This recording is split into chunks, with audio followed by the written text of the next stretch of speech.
Diena, Aurelija.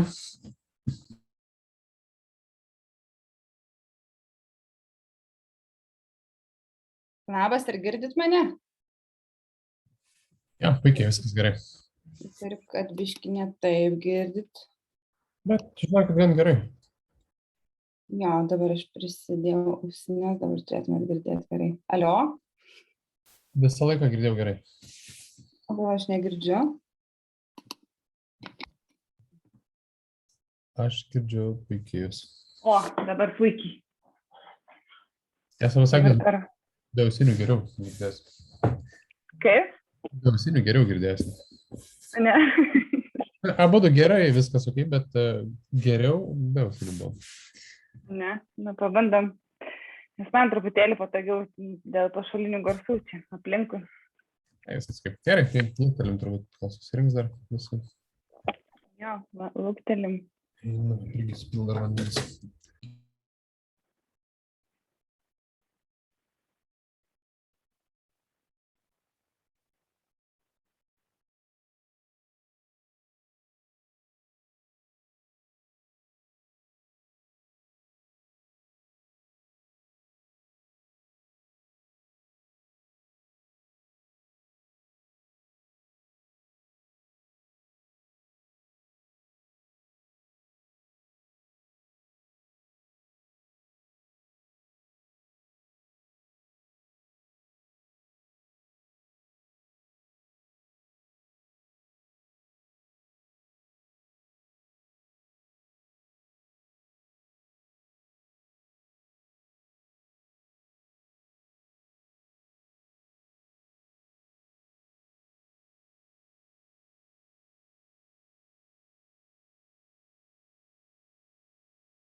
Labas visiems, ar mane girdit? Sveiki. Labą dieną, girdim. Palaukiam iš mandagumo dar kelias minutės, gal daugiau žmonių prisijungs.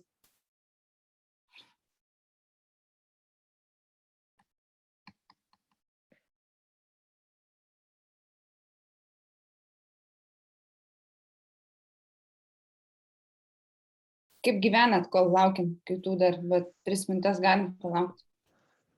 Really, I see that today we're gonna speak in English because we have English speakers. Yes, so we can share how do we live on Monday in English language as well. How is life in Tejo? Intense. I'm just talking from myself because as most of us probably we are all doing other things in between the hub, so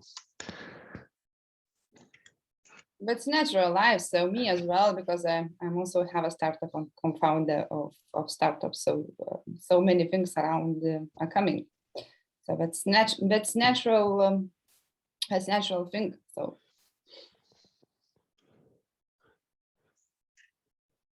how was the weekend?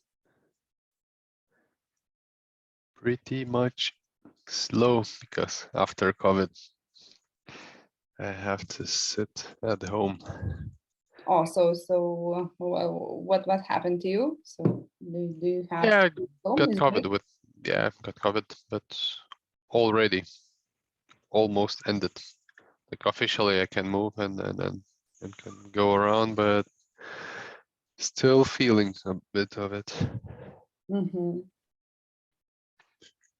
I can't say that I feel you, but just from the third injections, I felt like a dead person for 3 days. So probably I know what it is.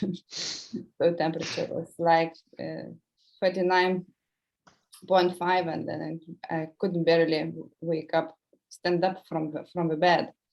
So I know. So for me, it was much better scenario. Aurelia, I have a question regarding our tomorrow's meeting, extra communication on social media. I just don't get what's the difference between what we'll be talking today on Wednesday and tomorrow. Okay, so I'm explaining it shortly. So today we are going to dedicate our time to branding and positioning. So what's the point and why do we need brand, and how to explain it. So because logo, the name, it's the part of a brand, but we need to communicate it. Whatever loudly or not loudly, but we have to express ourselves, because brand is a human. At least it should act as a human. Tomorrow we are going to communicate more about social media, and I will present some examples how to create the content which engaging your customers, should engage your customers, and how to do it technically, and how to tell the stories. So that's the difference from the lecture today's and tomorrow's. And having in mind that till Wednesday we will be ready, hopefully we will be ready to tell the stories.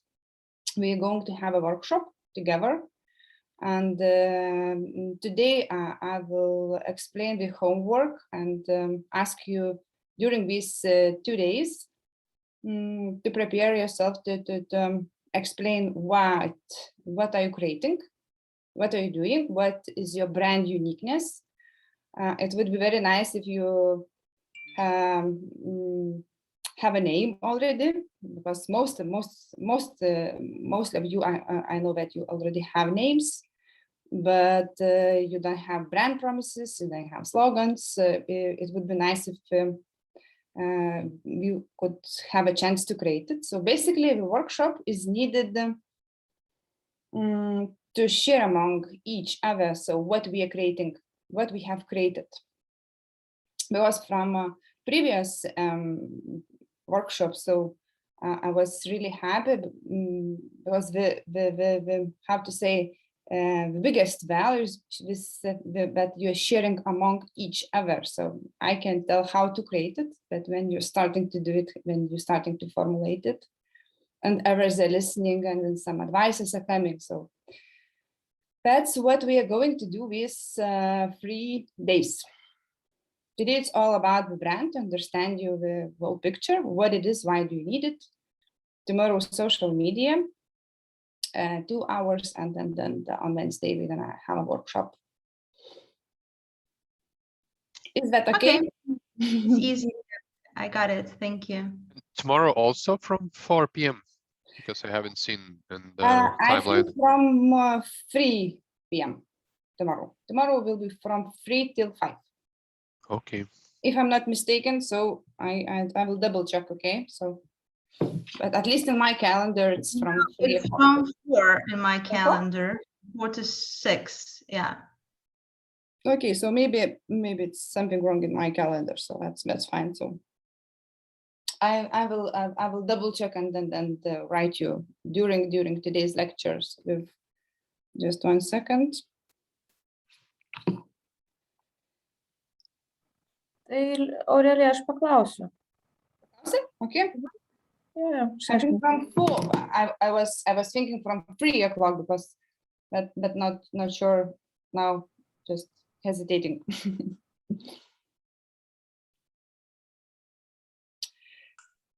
Good, guys. So let's start. Okay. I will open my presentation and 1 minute.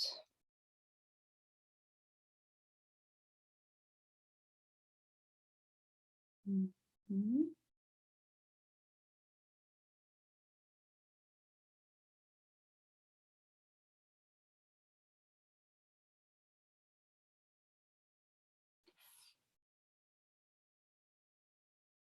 Do you see it? Yes. Do you see it? Fine. Perfect. So today, I would like to, even it's Monday, even for some of you, it's tough day. So I strongly recommend you to ask me the question if you do not get something, if you do not understand, whatever it would be. It could be not understandable definition. So please raise a hand, ask a question, so everything is fine. So probably if it would be, if it require longer answer from me, so probably I won't be explaining half an hour. So I will explain, maybe we have a time one-on-one tomorrow, after tomorrow, and on Thursday as well. So if it's a longer answer, so I will answer during our one-on-one sessions. But still, I would like to be very much active as it's possible. So ask a question. I don't understand, I don't get it, or I do not agree with you. Is it okay?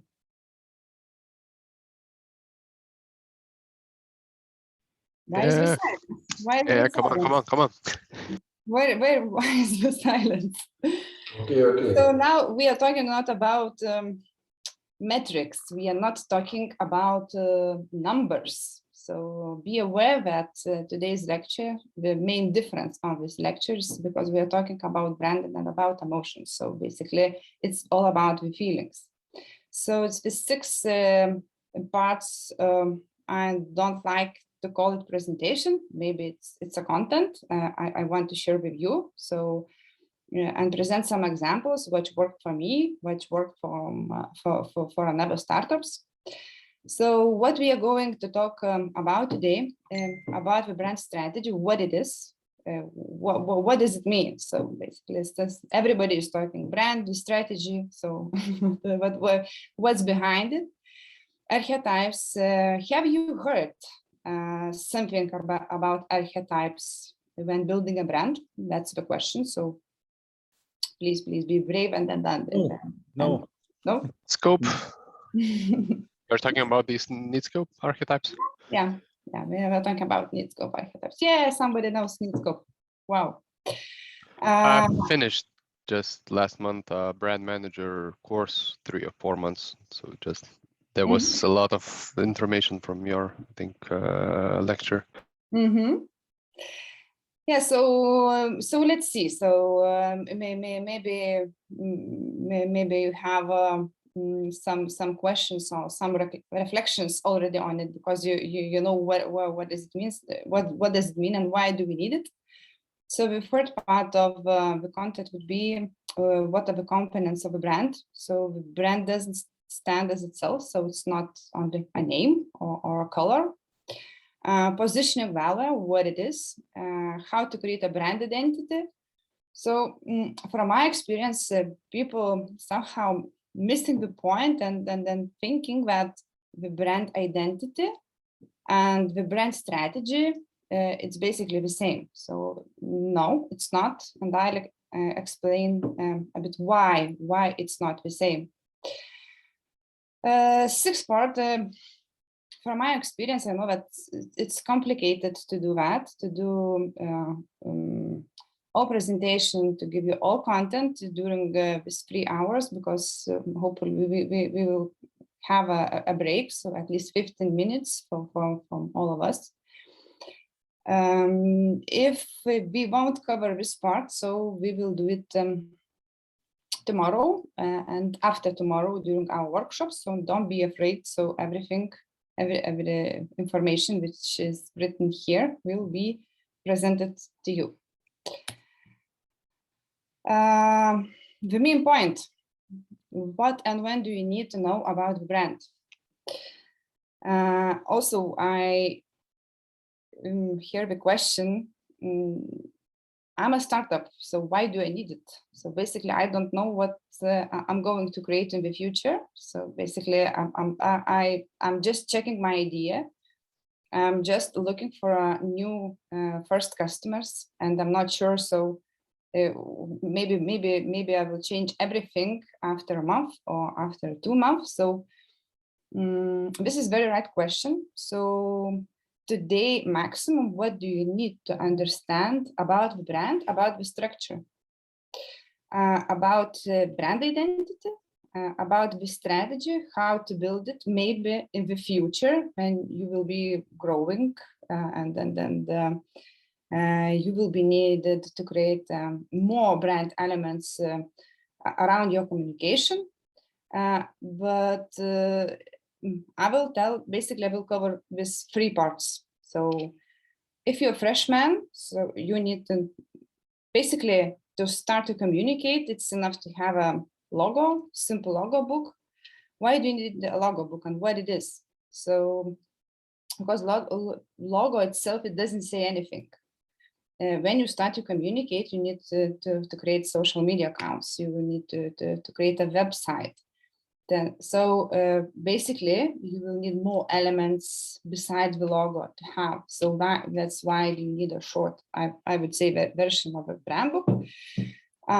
Also, you need to understand the message, which will be, which you will say on behalf of your brand, and understand what the main communication channels do you need. So basically, this is it for the moment, because if you're already a bit grown-up startup, you have already customers. So I would say that probably a junior on junior side. And now your goal is to build a relationship with your customers or strengthen the relationship with your customers. Even to deep dive a little bit the concept of identity, and also to understand brand positioning. So where are you? So here, basically, you already need scope and understand how to make your brand and then whom to make it liked. So if to sum up. And the last stage, the third stage, for example, probably if you're building your startup, you should know this kind of brands like Kevin, or let me remember, how do we kill our health? So we are already on the third stage. So that's why we already started to do campaigns, marketing projects with other brands. And if you noticed, they very much investing into employer branding because we need to attract talents to work in their companies. So you see how big difference is between these stages. So if you have an idea, if you are not sure so what you're going to build, so basically don't spend money on nice videos, don't pay for creative agencies thousands of euros, because you won't succeed. That's basically 100% what can I promise you. Question: how do you think what's there? How do you call it? So Vintetelia, probably you all know, very well known brand names. So what's there? Actually, it's more than logos. These are like, you know, when you're talking just what you see, it's logos, but they're much more than just a logo, because you're seeing this picture and you're already understanding how they like that company, what they're doing, and how it's relating to you. So because they are good known and that very good developed brands. So they are like stories, I would say, because you can tell like story of even 10Seminar or Google or Vinted. We know a lot about them. Great, very good answers. I didn't actually expect you would say it differently, but look what it is. Basically, if you purely look what's written there, yes, this is a logotype. This is a logo. What would happen if we would have only a logo? So nobody would know them. So the point of all brand communication is to build visibility and to get noticed by your, not only, I would like to define it, not only your customers, but also for other different target groups. So what do I mean not by customers? Because it's not sales communication. When you're doing sales communication, basically you know your target and targeting them purely. So still logo, it means a lot, because people usually don't buy things when they don't recognize the name. So the main thing of the difference from brand and brand communication is it's brand identity and the brand overall. So because when we are talking about identity, we are talking about fonts, we are talking about colors, we are talking about structure. So I will show the ways how it's possible to make nice logotypes. But when we want to get noticed, we have to start to tell the story. So, and this is the main basically thing.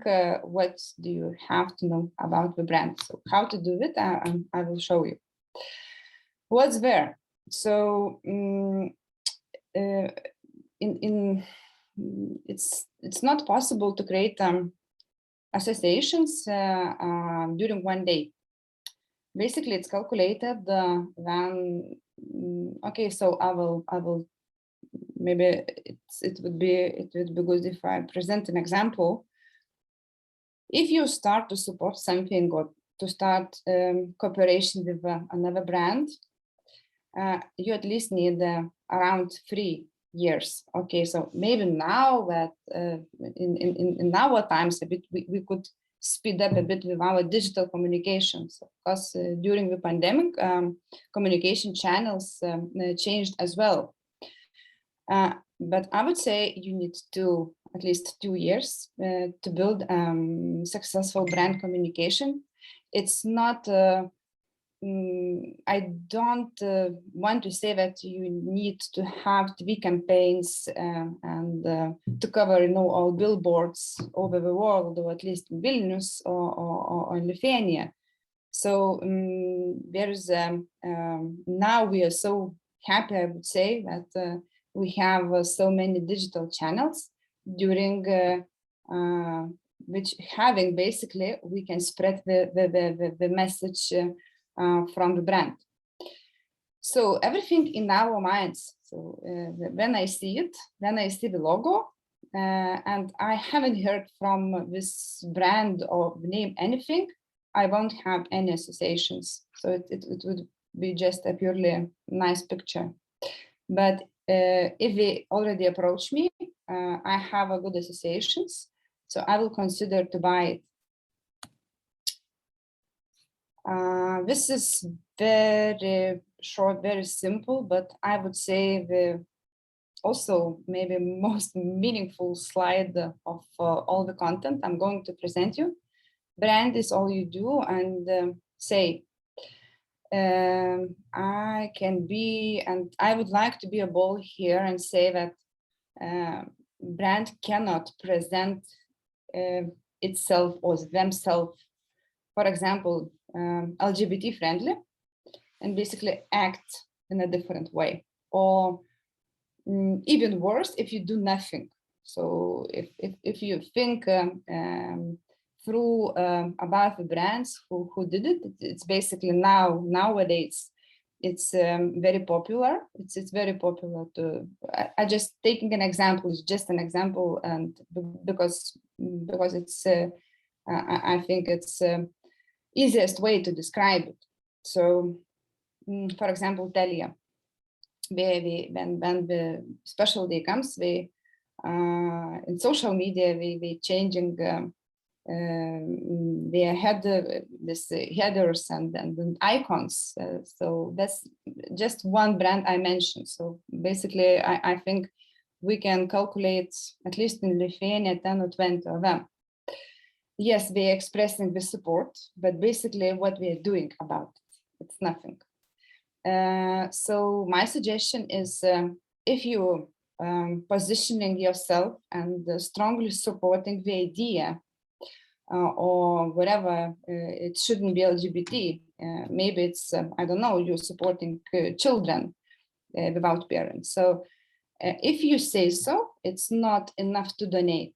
Basically, you have to prove that you're doing it yourself as a general manager, you're doing it yourself, and you're engaging your employees to do it as well. And the most important thing, what's needed to communicate it, and then to communicate it not only on behalf of the brand, but also what helps to strengthen brand is when we are talking, you know, when I'm talking on behalf of my brand. So basically, human communication is the most important thing. So my recommendation, don't follow the others and don't copy others, and think about your brand values and what do you want to support, and show it how you are doing. So I don't know why, but at least 30% brands doing so. That's basically they're spending budgets and supporting so many initiatives, but people in organizations, they even don't understand don't understand what's behind it. So basically it's the problem of internal communication. So no matter how many people you work with in your company, is it 2 or 5 or in the future it will be hundreds, 1,000, but they should be onboarded in a proper way and understand your brand values and support and spread the message as well. Then you're gonna have a strong brand. How do you think, what is the main goal of a brand?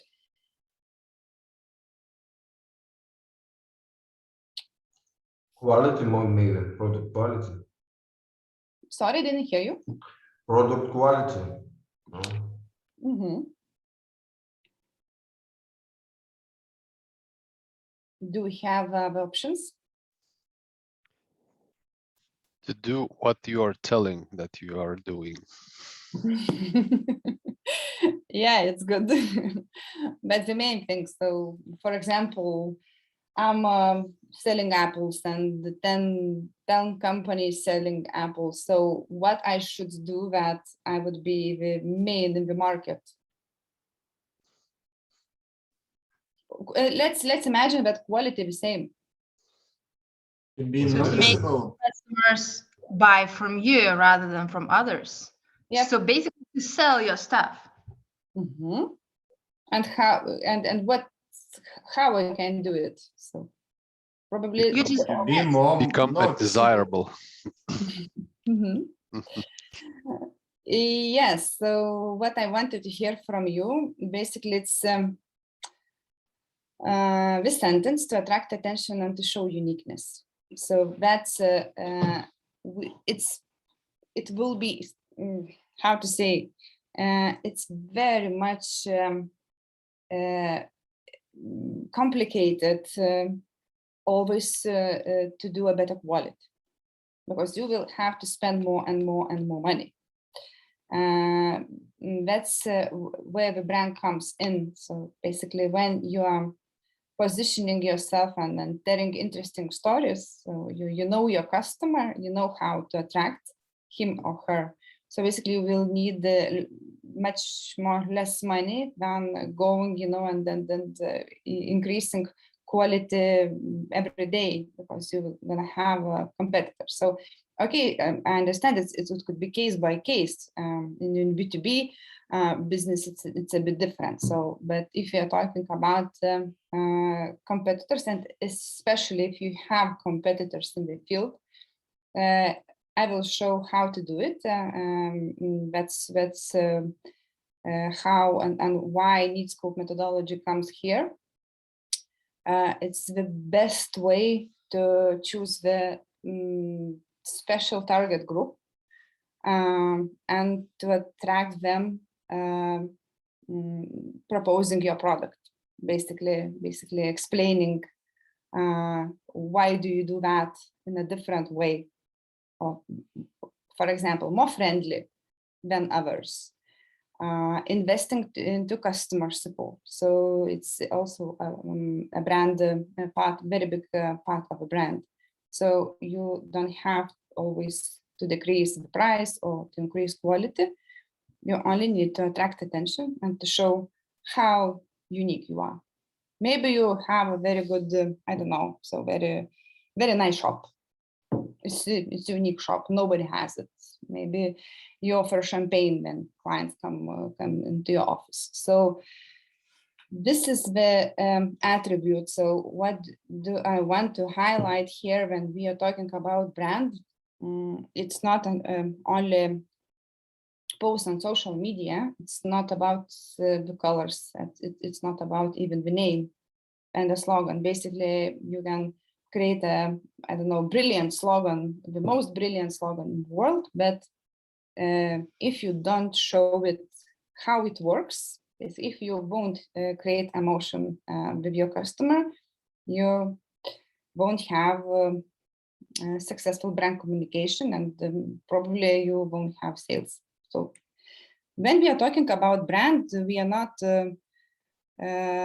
it's not additional thing in your business. It should be a part of a business. So when we are going to discuss also how to do it, but the brand strategy should be part of your business strategy. So it doesn't come like from the moon. No. So it's strategical thing and strategical direction which you're going to choose. Maybe you already chosen. I don't know. We will see. We will have a discussion.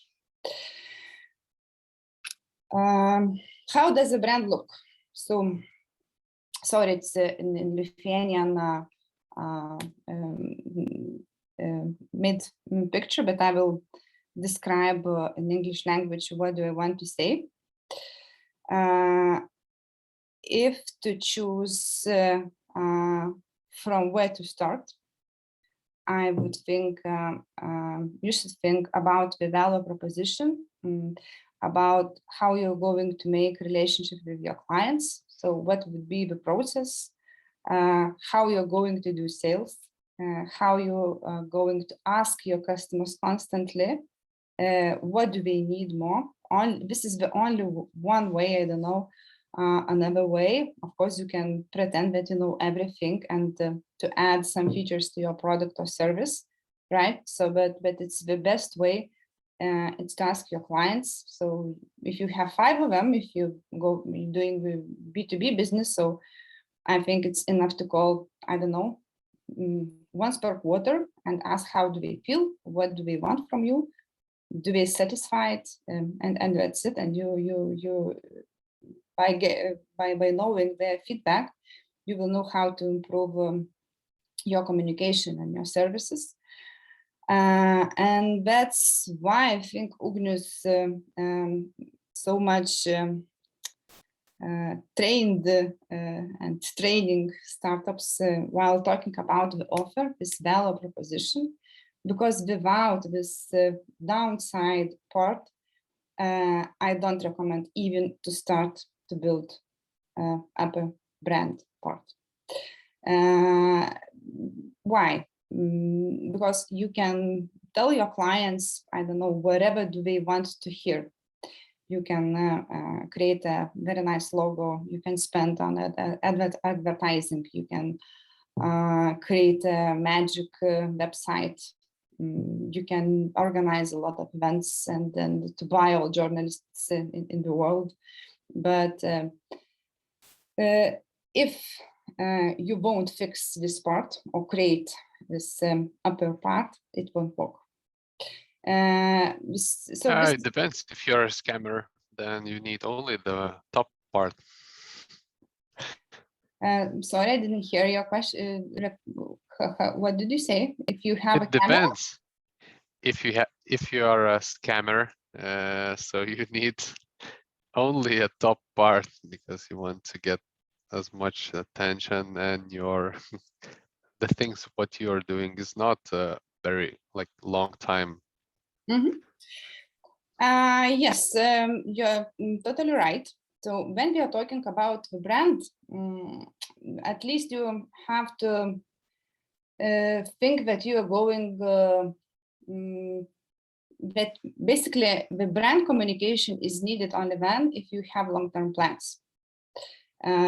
If you don't, for example, if you have one product and want to sell it, so basically it's needed the good targeting, good packing, good price, good offer, and you don't need to create relationship with your clients and to tell fantastic brand stories. So it's totally yes, I do agree. I call it also in English language. I don't know how to translate it, but in Lithuanian language we call it melžiamos karvės.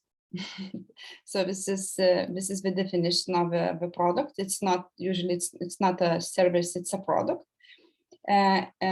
These products are, I don't know, 2 or 3 months being offered to the market. And basically, when you see that the sales are decreasing, you're creating another product, and that's basically it's all about money. So it's not needed so much to think about creating relationships. So it's okay by having a logo, name, the main values, discount, promotion, and that's it.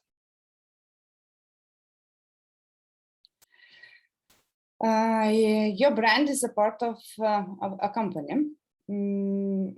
Probably it's not a news for you as well, but I had this kind of situation, not myself, but my colleague had when we were working in SEB Bank. At 5 o'clock, he was drunk in the Vilnius street and posted an inappropriate picture. So basically, he was not fired, but this behavior was not very positive accepted by his manager.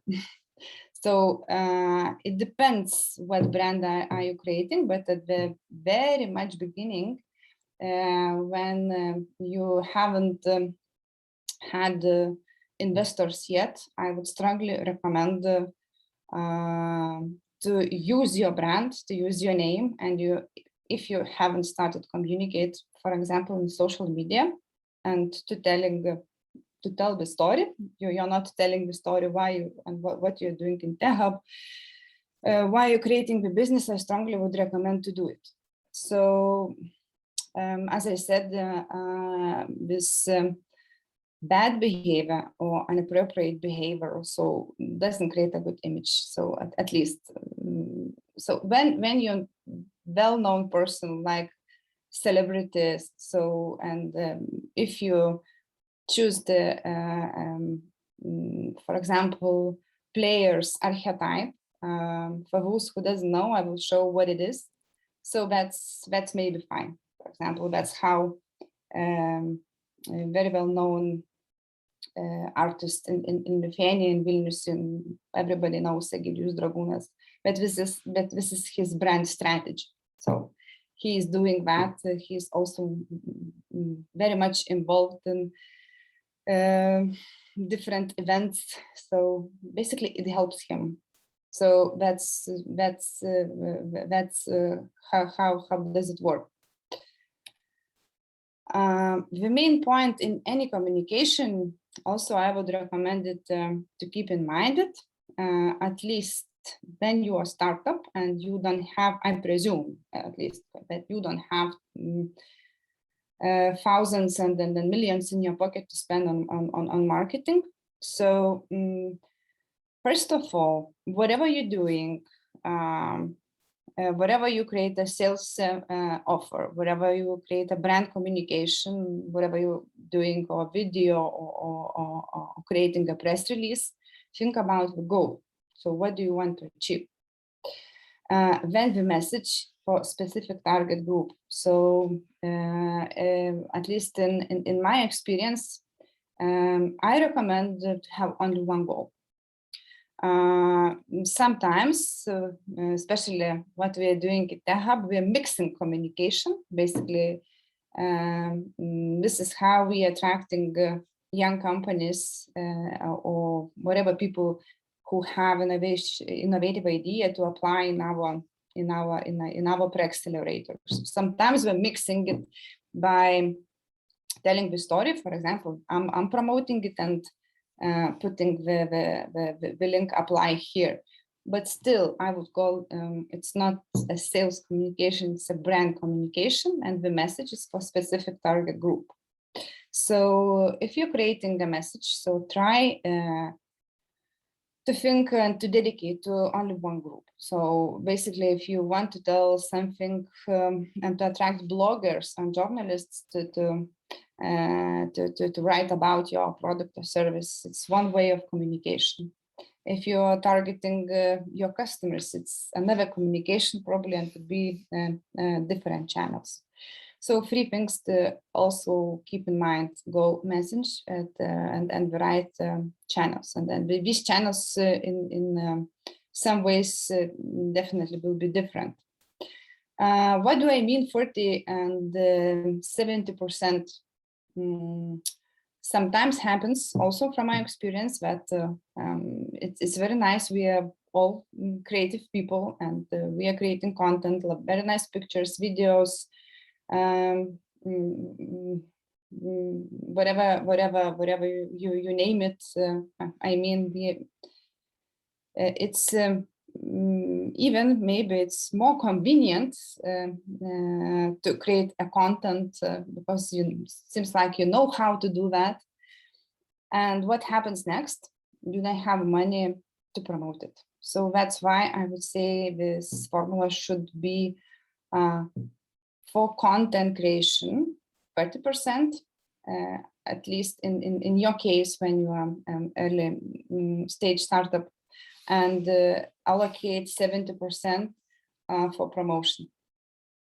So I can even think about whatever. So let's say you started to communicate on social media. And the better ways to create 4 posts and 1 ad per month, and invest more money to spread the message and to do some tests and to see which group generates for you more money or whatever it works better, than to create 11 or 12 posts and then not to boost it at all. So it's very, very, very simple example, but what I wanted to say, it's better to have cheaper. Of course, it should be. It should. I don't want to recommend you to create the content which has no quality, but still, 30% for content and then 30% for spreading the message. That's my recommendation when you're starting brand communication. It's about brand communication. It's not sales communication. When we are talking about sales communications, it's a different topic. Brand strategy. So very mysterious sentence and word. So what does it mean? I would say it in a one sentence. Basically, when you're talking to your customers or other groups whom you want attention, you somehow have to explain why you're doing it without the goal to make money. Believe me, nobody, only one target group wants to know why you're going to make money. How do you think, which group, which your target group? Basically, it would be the first question. They won't ask you about the brand and the brand philosophy or strategy. Investors. Yes. Yes, at this stage, we want, even when you're going to pitch them, my recommendation is to have one marketing slide and just go to the market plan. But at least from my experience, we won't deep dive there. So for them, it's important that you are not talking nonsense. So that's it, and that you are on the right decision.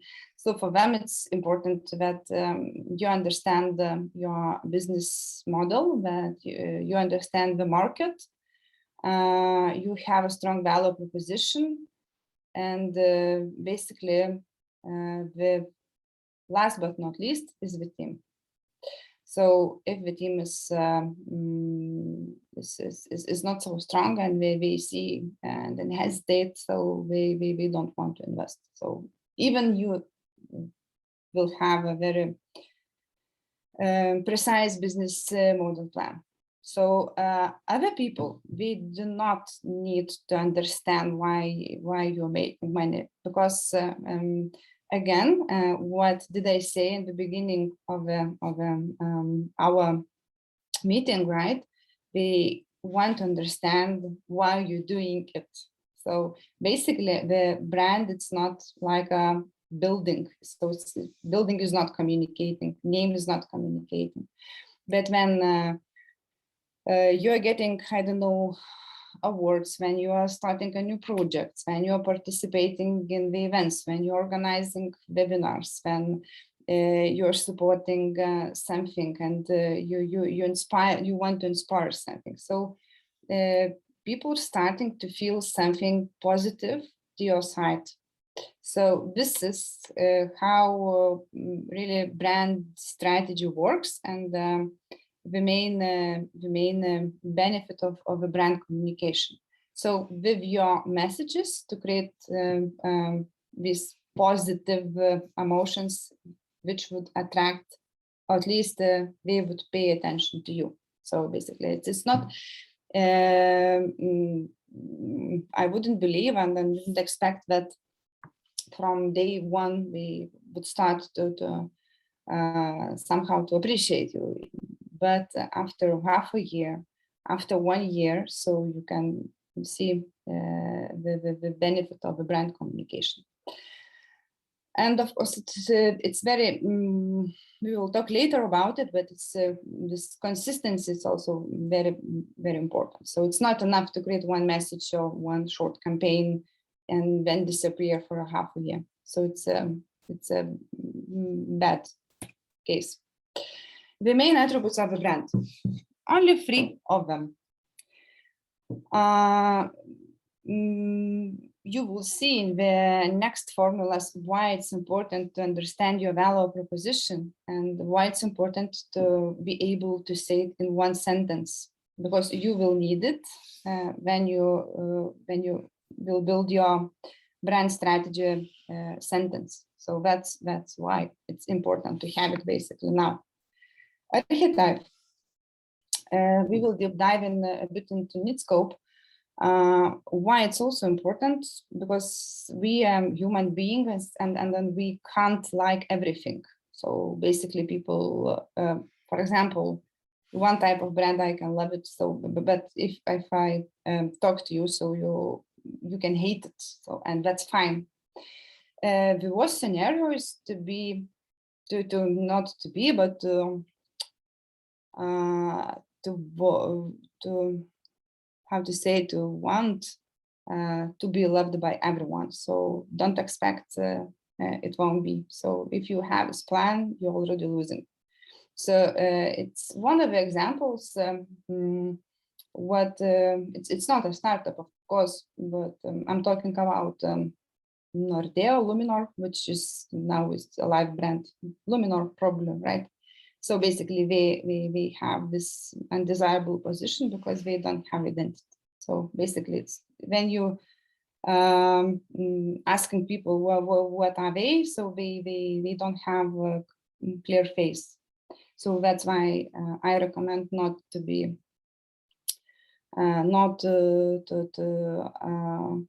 to desire to be loved by everyone. What do I mean by showing client market? Without client and market, so it's nothing gonna happen, and no archetype and no value proposition would help you.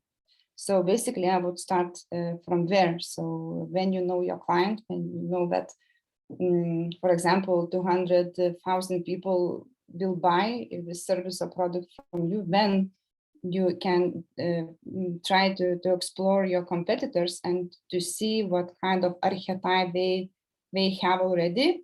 So and try to be different, try to differentiate yourself and not to look like your competitor, especially when they are grown up company and they have a big marketing and communication resources. So that's why you need to differentiate yourself from others, if of course, if you have competitors. If not, so congratulations. So you can be whatever you want. What's important? Important to be on the right place. So even without big budgets, you can achieve great results. If you remember the campaign when Brad Pitt divorced with what is the name of Angelina Jolie. Angelina. Yeah, and Norwegian Airlines basically after one day they created a campaign. Brad is single again. One direct flight from Oslo to Los Angeles. So when I say the right on place, so I'm explaining and showing this kind of example. So of course you can do different things, but it's not so easy because you have to follow the news so every time and to see what your brand could say about. And basically, to use this tool, you don't have to have a big marketing budget. Continuity. If you choose, for example, stage archetype, so my recommendation is to keep going with it. So at least 2 years or 3 years. So big brands, we are not changing these archetypes because there's basically no need to do that, because if I already decided to like it, so after 3 years you're basically targeting to different group of people. So continuity is very important. And what about, for example, can I ask a question about continuity? For example, if you are a brand, let's say selling things to some kind of age people, and while they are growing, they're changing their maybe even archetypes, they're changing, like not like drastically, but do you have to change with the people when you're starting, or you have to concentrate on, let's say, if we are measuring the age, I'm offering something from 15 to 20 years old. But when I started business, I was, let's say, 15, and I understand those people because they were the same age as I do. And when I grow up, let's say I'm 25, and I'm still trying to understand those 15 years old people, and I cannot reach them because diversity is getting bigger between me as a brand, let's say ambassador, and the people which I'm selling to. So I think I got your question. Very good one. I would suggest to evolve the brand. So it means it's not necessary to change even archetype. So I will show in the next slides. Maybe you can go whatever to one side or to another side a bit to change archetype, because if you want to dramatically change it, so basically it will take for you to do that, I don't know, 5 years, at least 4 years. So that's why if your brand was very constructive, very serious brand, and now you want to become a funny one, so so there have to be the big reason why you're doing that, because if so, basically your all brand attributes should be changed, even the colors, structure of a logotype. yeah, but just let's say I have an example. Let's say Adidas, they're not trying to sell suits or Yes. like costumes. But for example, if you are like, let's say Adidas in the first days, you're selling tracksuits and leisure t-shirts and clothing for, let's say, 15 to 25 years old.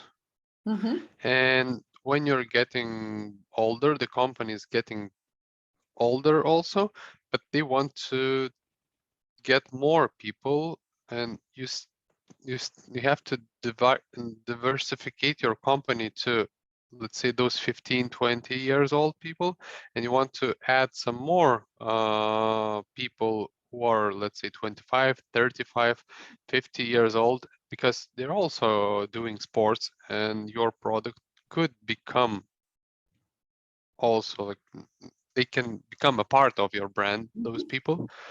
But at the beginning you were just, concentrating only to 15, 25 years old people, let's say, for example. And in this case, to grow your number of buyers, of customers, so you have to go into the way that you want to get to reach more people. But you have to diversify your brand or products to different groups of the people. At least what methodology explains and says, which is analyzing this archetypes. So it basically archetypes doesn't. It's not somehow related to the age groups. So okay, but okay, in this case, occupation with whatever your manager or you general manager, or you still working at home, or you whatever you are. So Okay, but mhm. let's keep it on Adidas example. And a lot of people from all of archetype groups, they're doing sports. Mhm. I don't know percentage, but let's say Yep. 50% of people, they are doing more or less doing sports. So you have to reach all of archetypes with your brand. Or you have to concentrate more on 2 or 3, because all Yes. others they're doing. And yeah, you can change your collections to be like more, you know, classy Mhm. or more open or with new Mhm. technologies, but Mhm. still you want to reach all of them. Basically, brands, only one brand is reaching and is desirable by everyone. It's Apple. So at least I know what you're talking about Adidas example. So they started probably that it's difficult for me now to explain, because in the next slides I will show you. So basically, they started to be a bit from player segment, and they then continued to going down to leader segment, as you say, to reach a bit more different style of people. So you don't have to choose only one segment of archetype. It's possible to choose even 3, but they should be on the same side of the right side of the left side. So so this is probably the answer. So yes, you can change it a bit slightly, but you cannot, I don't know, from classy leader archetype to start communicate, I don't know, careless communication. So for people who love careless communication, they then do that. So basically, what they did, they brought a bit more people from different segments, but these segments are on the right side. So at least how do I understand what Adidas did? From youth to a bit older persons with a status. So that was their strategy. Did I answer your question? Yeah, okay, thanks. Clarity. So the third thing, what it's so much important for the brands to communicate, to have the same tonality, I would say that.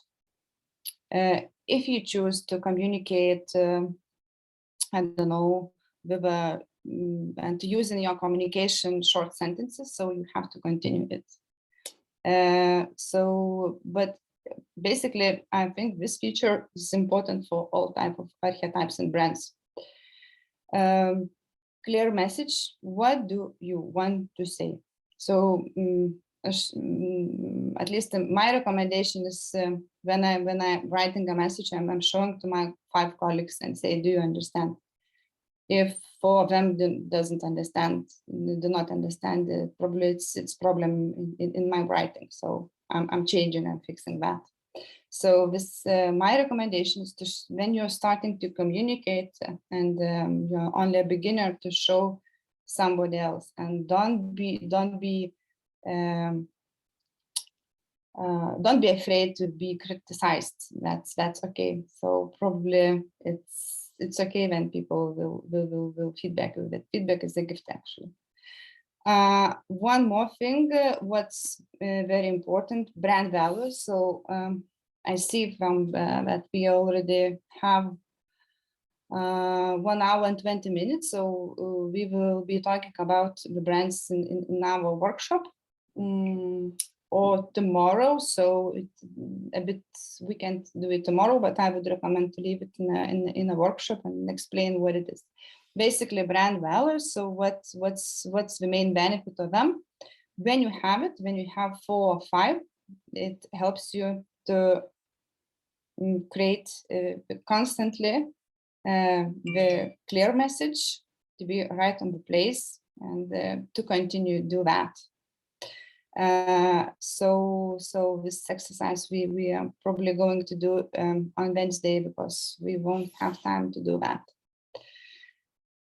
So overall, if to sum up brand strategy, remember what did I say? So for only one group, it's important why you're doing money. It's for investors. Nobody else cares why you are doing your business. So this brand strategy, again, it's a part of your business strategy. So when you have it, when you know what you're doing and what your values are, so when you know your archetype, when you know your customer persona, market, and whom you are targeting, in which way you're communicating, then you basically placing and expanding it to what's written there, basically to the product, customer service, price, digital marketing, website, logo. So the main idea is here that if I see the post on social media, and if I would go to your website, I should have the same feeling. So that's the main thing of the brand. It's a hygienic thing, but still I think it's worth to mention.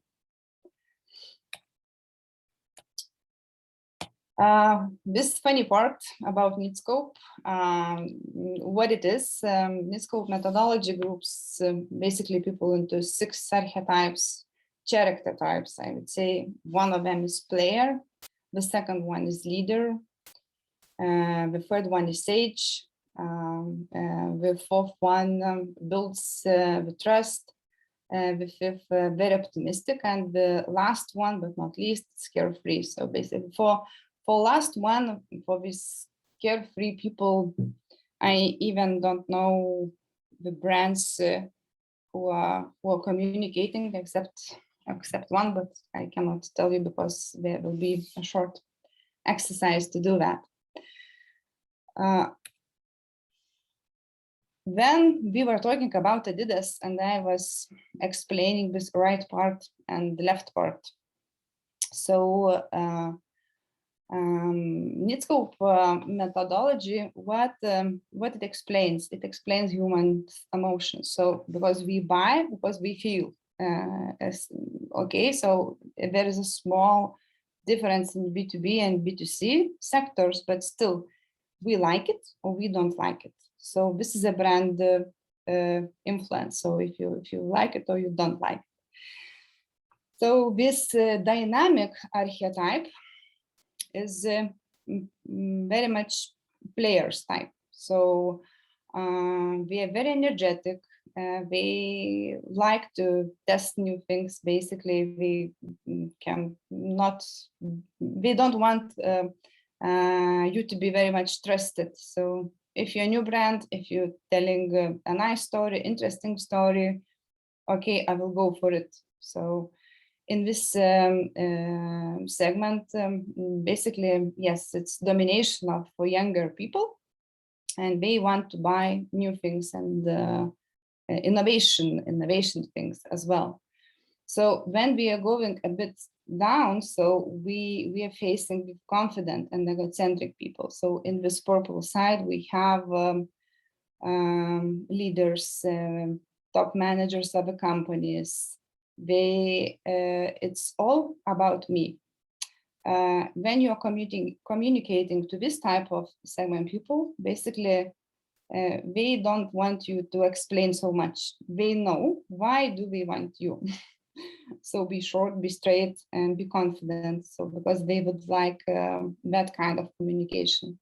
So comparing dynamic people, they don't like to be supported around well-known but very expensive brands like Gucci, Prada, and etc.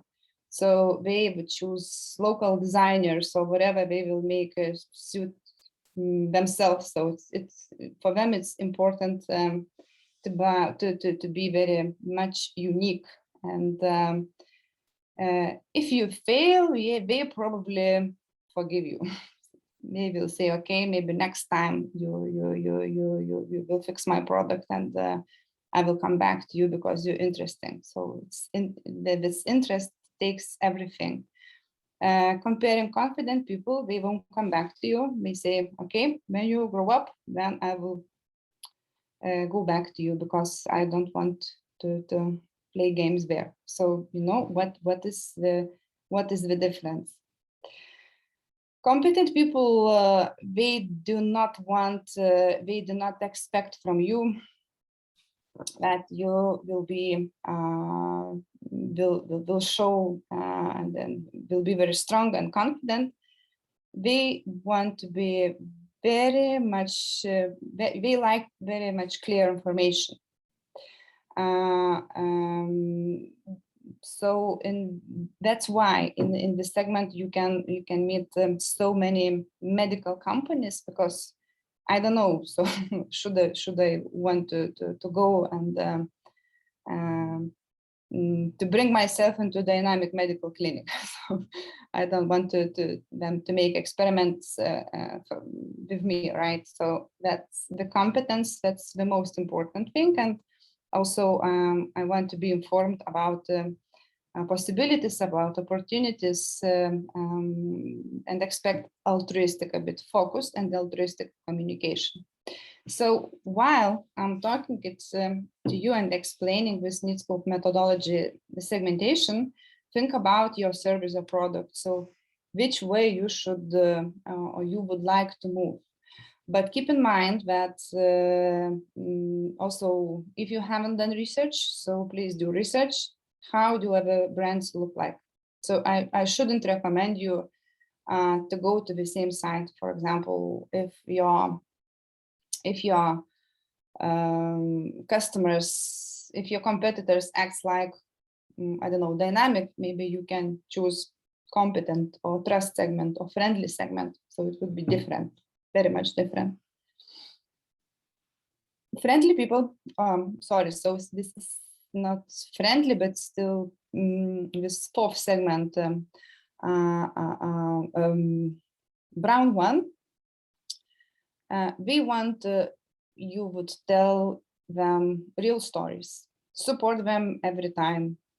We don't want to decide themselves, so they are very much needed support by making decisions in their life. So what's the opposite with dynamic people? You see, they are in different, in opposite sides. So they don't want to support from you, basically. They like experiments in their lives, and that's fine for them. Friendly people,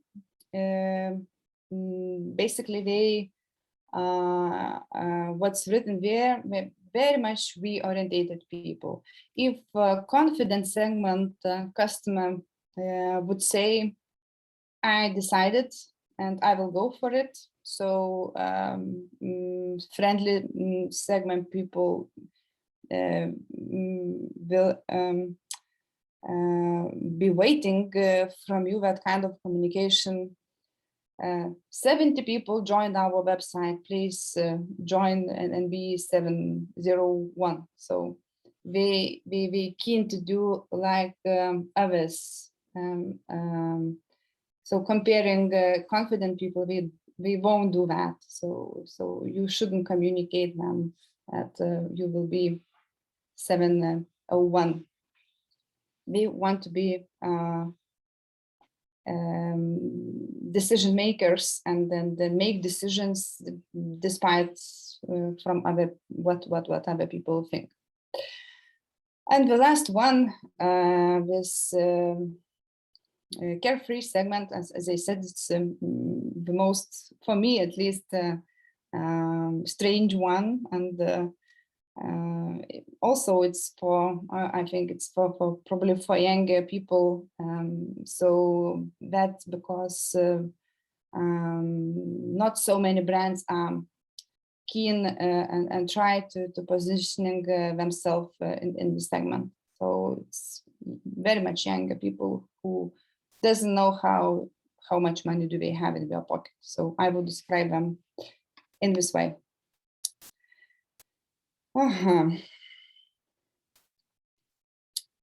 And now my question is, at every stage of the marketing process. Do you hear the sound? Yep. Yes. Why are consumers? So I will show you What makes a some- short version of this video, so in order to better understand the differences from all these 6 segments. And so irresistible? Why are consumers so drawn to these brands? And why do competitors fear them? Needscope has identified 8 drivers of irresistible brands. Emotion is always at their heart because it's central to how the brain makes choices.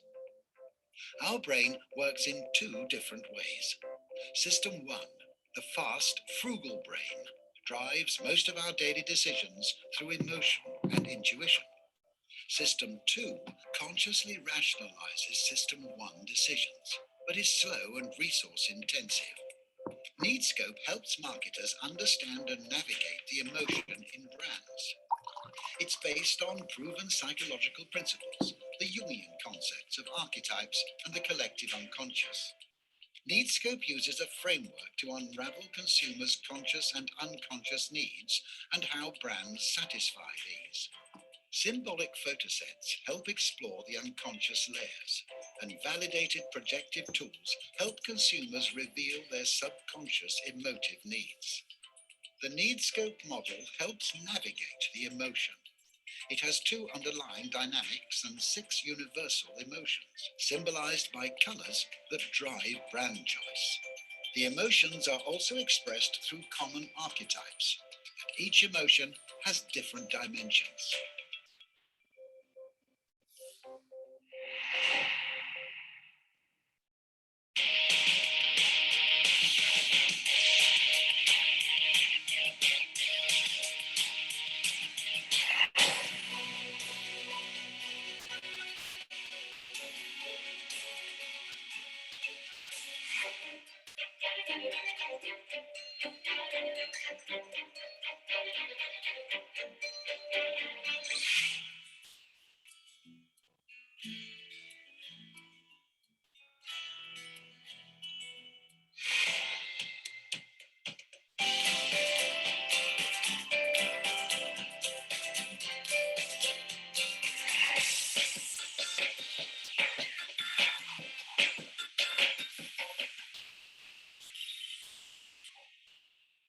Every irresistible brand is consistent with the emotion of one of the colors expressing the same emotion consistently over time, geographies and variants, and across every brand touchpoint.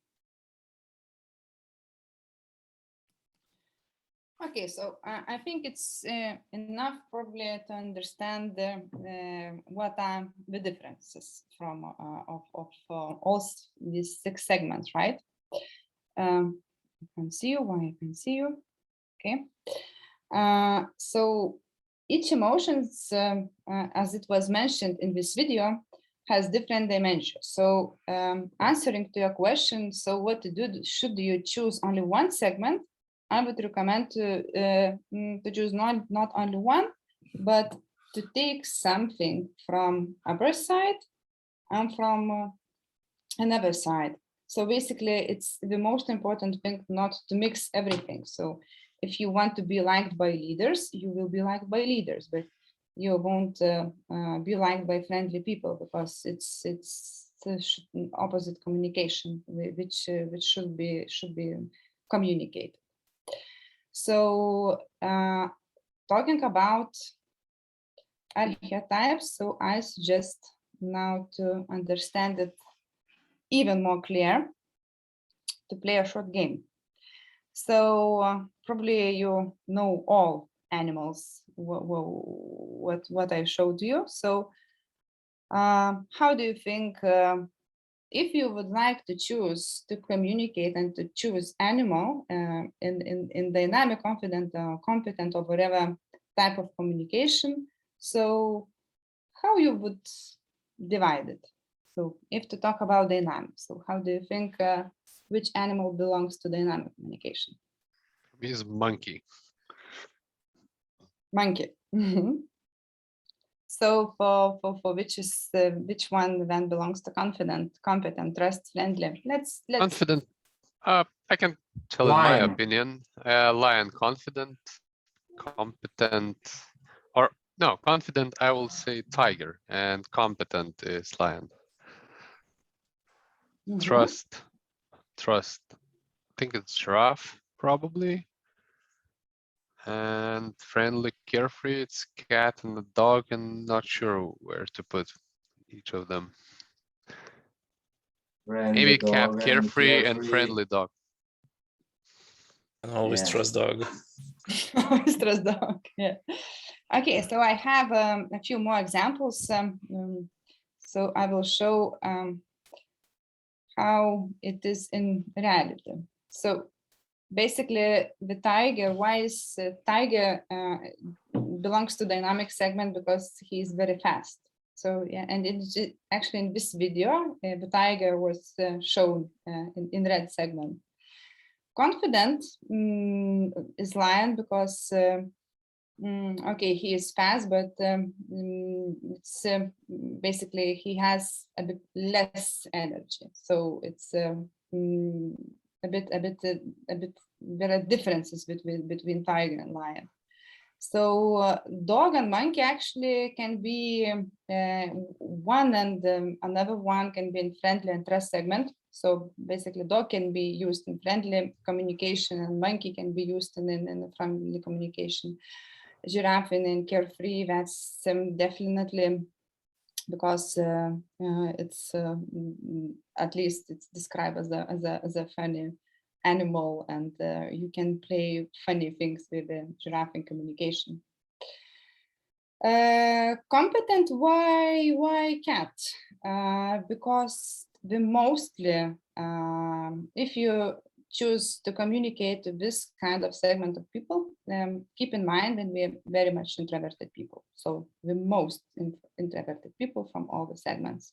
So basically we want to be left alone. So if you will start very friendly communication, they get bored and annoyed quite fast.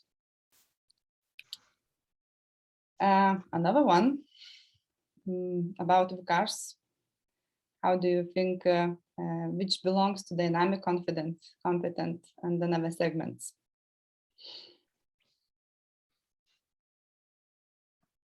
For instance, where would you put Audi, Alfa Romeo, Volvo, Lexus, Toyota, and the mini brand? I think Volvo is trust. I think that they've worked a lot on building their brand as being trusted and safe. Mm-hmm. Mini to dynamic. Mm-hmm. Or Alfa Romeo. But maybe Audi, I would friendly. say confident. Mini is friendly and dynamic is Alpha. Mm-hmm. Mm-hmm. Yes, to speed up a little bit. Yes. Confident Lexus. Mm-hmm. Sorry, 1 minute.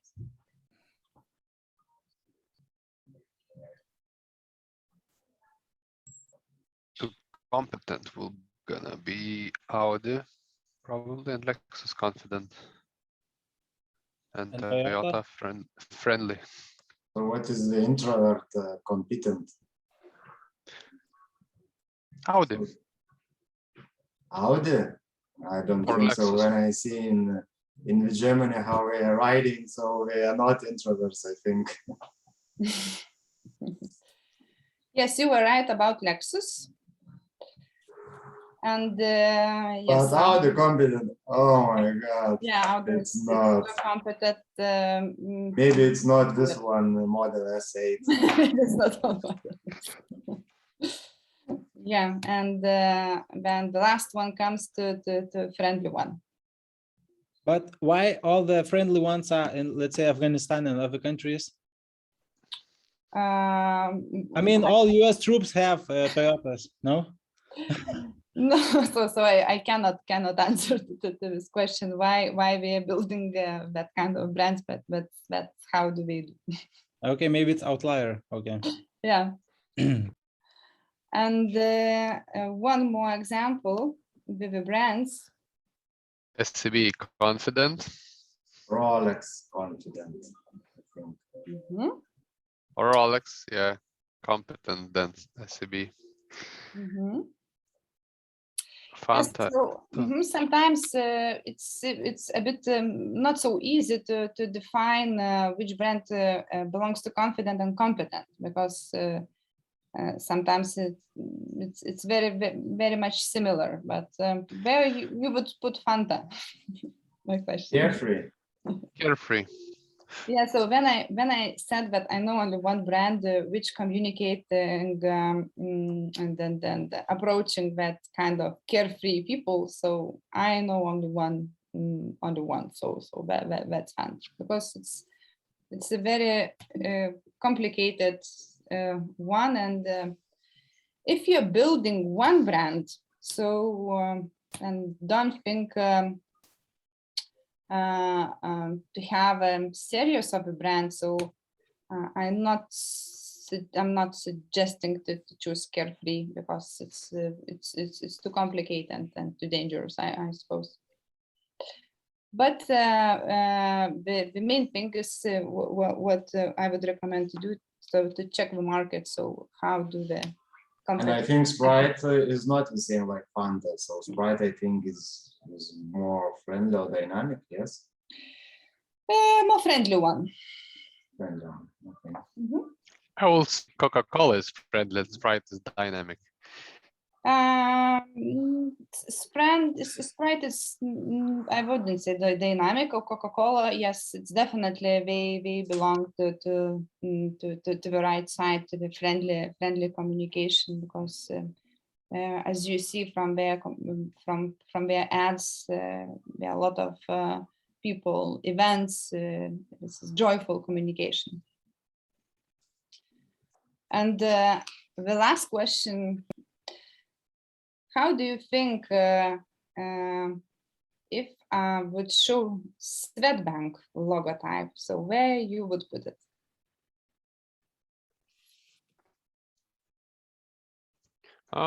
They're also going into left side. Trust me. Trust and friendly. We started somewhere. from trust. We started from trust, and then moved to the left side, upper side, and then now we're very much friendly. Regarding SCB started in confident segment, because it was business bank, Verslo bankas. Then when it was acquired by Sweden company, we chose a bit another direction. So not to be so arrogant bank. This is their vision. So that's why basically Swedbank and SCB Bank, they providing the same services and then the same products, mostly. So mostly the same, but people are choosing by emotion. So that's why emotion is so important. And then here comes the brand and do the brands changing their position in different, let's say, countries or different markets? Let's say Swedbank friendly trust in Lithuania, but in Sweden they're more competent, for example, or maybe not in Sweden, but let's say change to a bit different country, and you're changing the yes, the outcome, how we communicate with the people. So practically, so it was very difficult, because when you're starting to build something, you can do whatever you want, you can positioning whatever you want. But when you're buying companies, so basically you're buying companies with a history. So SEB Bank in Sweden always was in this blue competent segment. When they buy the Vilnius Bankas, so Vilnius Bankas was in confident segment. So we had to change communication and to even I would say empower employees in Lithuania to change it as well, because it's not possible that one brand is communicating in one way in one country, in another country another way. So what happened with Latvians? With Latvians, it's the more complicated situation because the bank was acquired and they communicated very friendly. So what I mentioned before, it's very difficult to go from the left side direct to the right side. Basically, you have to choose the path. If you already chosen a friendly segment, you can move to trust and then to become competent.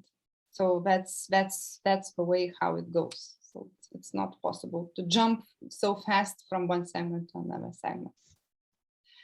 So yes, talking about even bigger brands like Coca-Cola, yes, they can slightly change communication, but overall the branding is the same. The one reason is very expensive. So if you start to communicate and to create different brand attributes to each country, it will be too costly.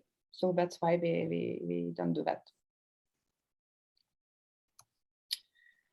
Talking about people, so I also prepared six pictures of men's. I will have women's faces as well. So even people addressing or expressing themselves, so you can look into them, understand to which segment they belong, or at least how do they feel. So this is your 6 customer persona. So how you would split them among these 6 boxes. Who is the leader? Who is the confident from these pictures?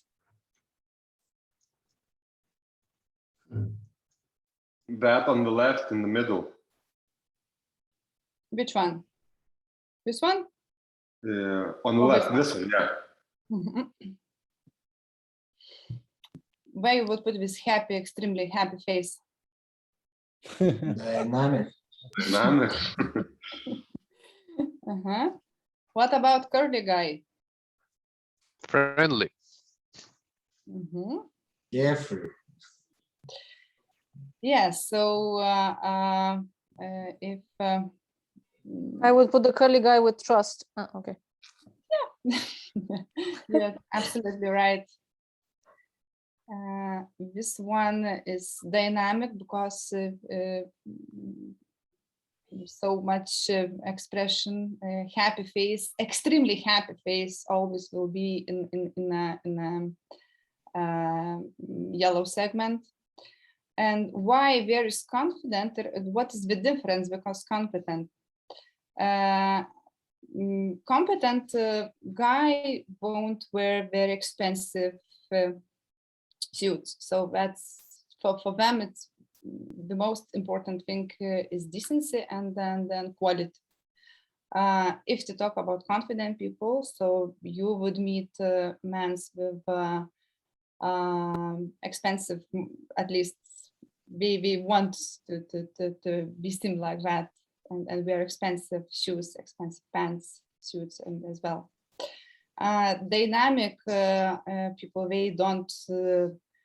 For them, it's not so much important what brand would be suit or whatever. So for them, it's the most important, their uniqueness and expression. But in this slide, I think dynamic and confident should be switched. I think that I know it's just both not of very them could be confident, and I would agree that in dynamic I could choose more hipster one. Yeah, so both of them could be more confident. For dynamic, I suppose it could be more hipster type of man. The same is about women. Also, I didn't say that trust segment people, how to recognize them. They mean to look downstairs. So basically, they're putting faces like this. When we are talking, we are not looking straight to your eyes. They keen to look to the down. So it's the same with women and with men. So I can't explain why. That's the psychology thing, but to speed it up, if to show which one belongs to what segment. So that's why is dynamic, because the look is and expression. Confident woman, she can smile, but she will be looking right to your face. Competent woman, it's for her, it's a bit important, different things. And you see the trusted woman, she wears glasses and looks down. And of course, friendly and carefree people, they're very much more smiling ones. So basically, the left one is smiling, the right one is more confident, competent, and they do not act. They do not actually laughing so much as people on the left. The main competence of a brand. So when we were talking, now we know what the strategy means, right? So now we know the 6 segments according to Nitscope methodology. So we know that we don't have to choose only one segment, and we can take apart from other segment and from another one. It's the most important not to mix, and basically not to create communication one day for leaders and another day for friendly people. So this is what I wanted to highlight during this 1.5 hours. When we are talking about components, there are more of them. Customer persona, I'll explain it why.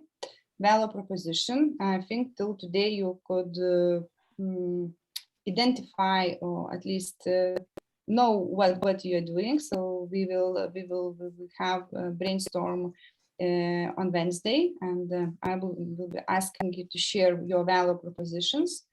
Brand promise, logotype, name, slogan, or tagline. There is a difference between slogan and tagline.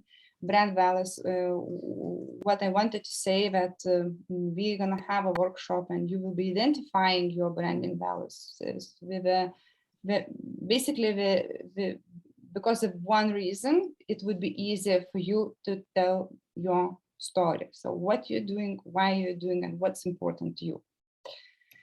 Customer persona. So you don't have to write nothing down. This all presentation will be in sharing point, and then actually I will upload it immediately our meeting.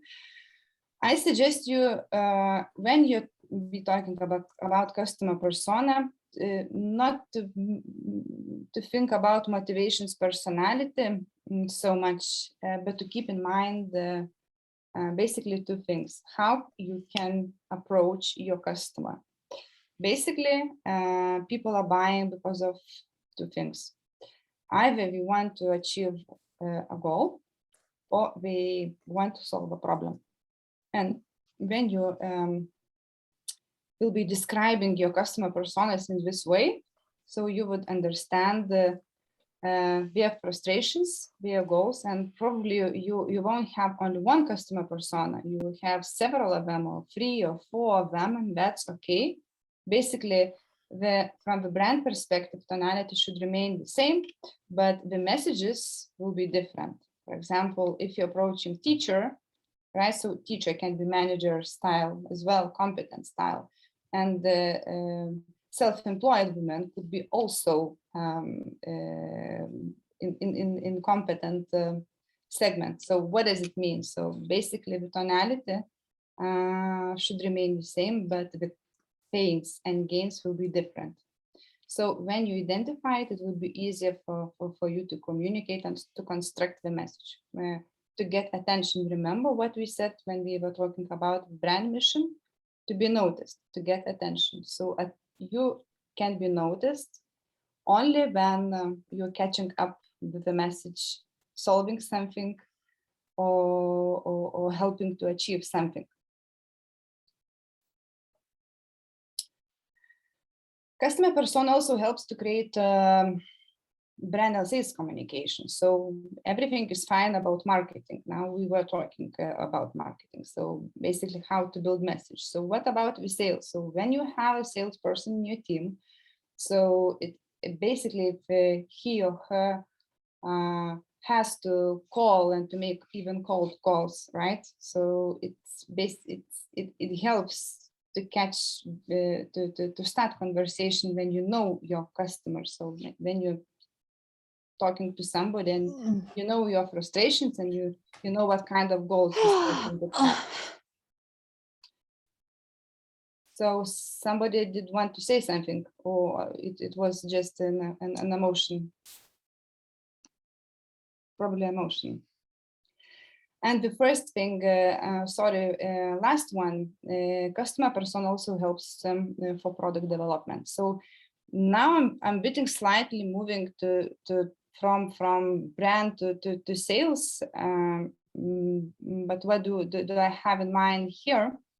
When you're talking to your customers, so you can understand how to change your offer in order this offer could be liked even more, or maybe add some features or whatever. So understanding customer persona, so summarizing helps not only for marketing, but for sales and product development as well. So it's not just an exercise for nice ads creation. Value proposition. So as I said before, I expect you already have it, or at least you had to have it. It's a simple statement that sums up why customers should choose your product or service. So my proposition, and it would be easier for us to work around the brand if you have it on Wednesday. So it's one sentence, basically, who you are, that's your brand name, what do you solve, and why it's unique. So only 3 questions to answer. How does a person perceive the value of a brand?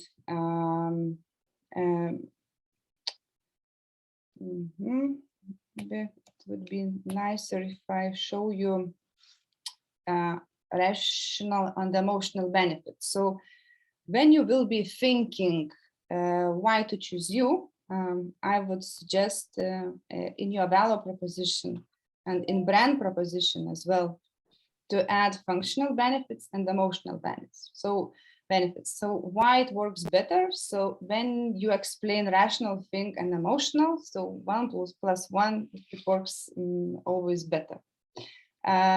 Proportionally, when we are talking about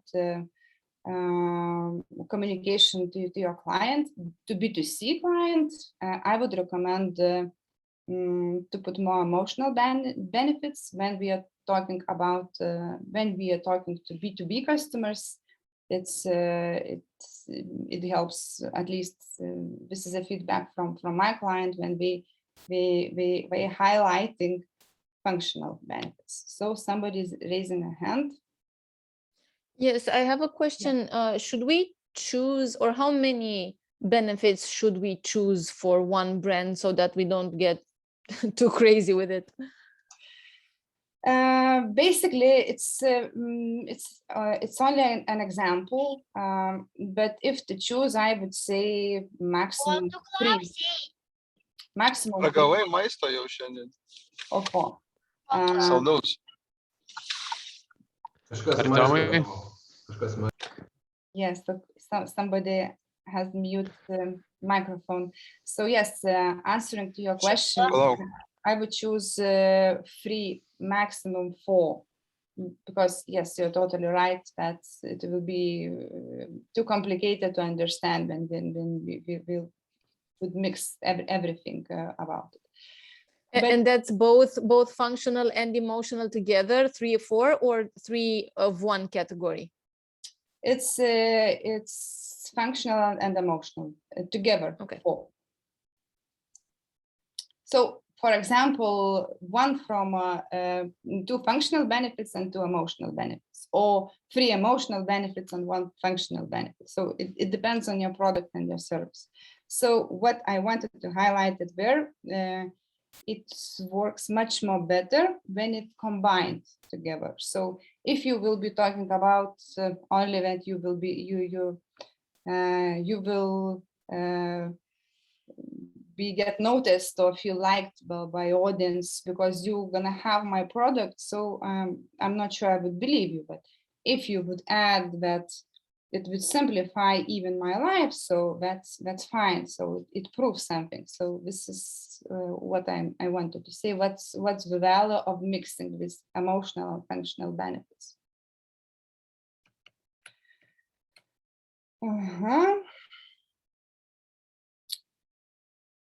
Brand promise, another element or slogan. From my experience, for early stage startups, it's very much difficult to create a slogan during 1 or 2 days. So if you have it, okay, let's discuss it one-on-one consultation. So if you want my opinion, if you don't have it, don't go crazy. So everything is fine. As I mentioned before, basically you are on a beginner's stage, so everything is fine if you don't have it. So what's the difference? The difference is this is brand promises. In another way, we call them slogans. Bitė taip lengviau, Coca-Cola taste the feeling. So what does it mean? We are not changing it. So it's a brand attribute. So it goes with the logo, with the name, somehow, whatever side you choose to write it in. When we are talking about tagline, you can change it. So, for example, by organizing different marketing and communication campaigns, you can create 1 or 2. So, what example to say it? And now it's everything okay with your life. So then you put in message and adding 1 sentence, so it makes you recognizable. So, but you using it for campaigns, and it can be chosen and then building in a different way. But still, tonality should be the same. And when you're creating slogan and or brand promise, of course, you should think to which segment you're going to communicate as well. So for right side people, I suggest to create this shorter slogan or tagline as possible. For left one, we can read it a lot and enjoy. So you can play with them a bit differently. So that's the difference. But again, don't be frustrated if you don't have one. It's you will have it. You will have it later. If you have it, everything is fine.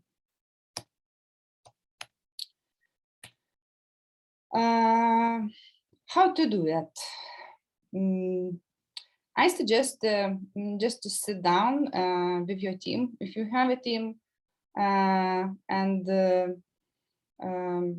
just think what you can offer. So it can be, listed out 4 words or 4, I don't know, expressions or sentences, so what you can offer. So what's differentiates you. Then to think in another column, what do people need? So that would be, you could combine it and to see, is it the same? Is it the right thing you can offer? And people need that. And the third one, what the market doesn't provide. So this is the formula. So from my experience, I know that mostly brands, we are not following it at all, and basically slogans are created by creative agencies, and I don't know, is it a good way? Basically, that's for me, especially I would say that Airbnb, it's very nice slogan created because it says everything. It explains essence, and it's emotional as well. CTB probably, but I don't know how to evaluate Telias įdomiau tik gyvenimas. This slogan could be used by other brands as well, because it doesn't say especially something about the brand. So if you put it to Lietuvos draudimas, it would be okay as well. If you combine it with another logo and name, probably įdomiau tik gyvenimas as well. So so that's when you're building a long-term message. So I don't recommend to speed it up. Just relax to think. Better But for example, with those supermarkets, also they have those slogans which you can. Okay, Norfa, maybe you cannot add it, but let's say Maxima, it's always close.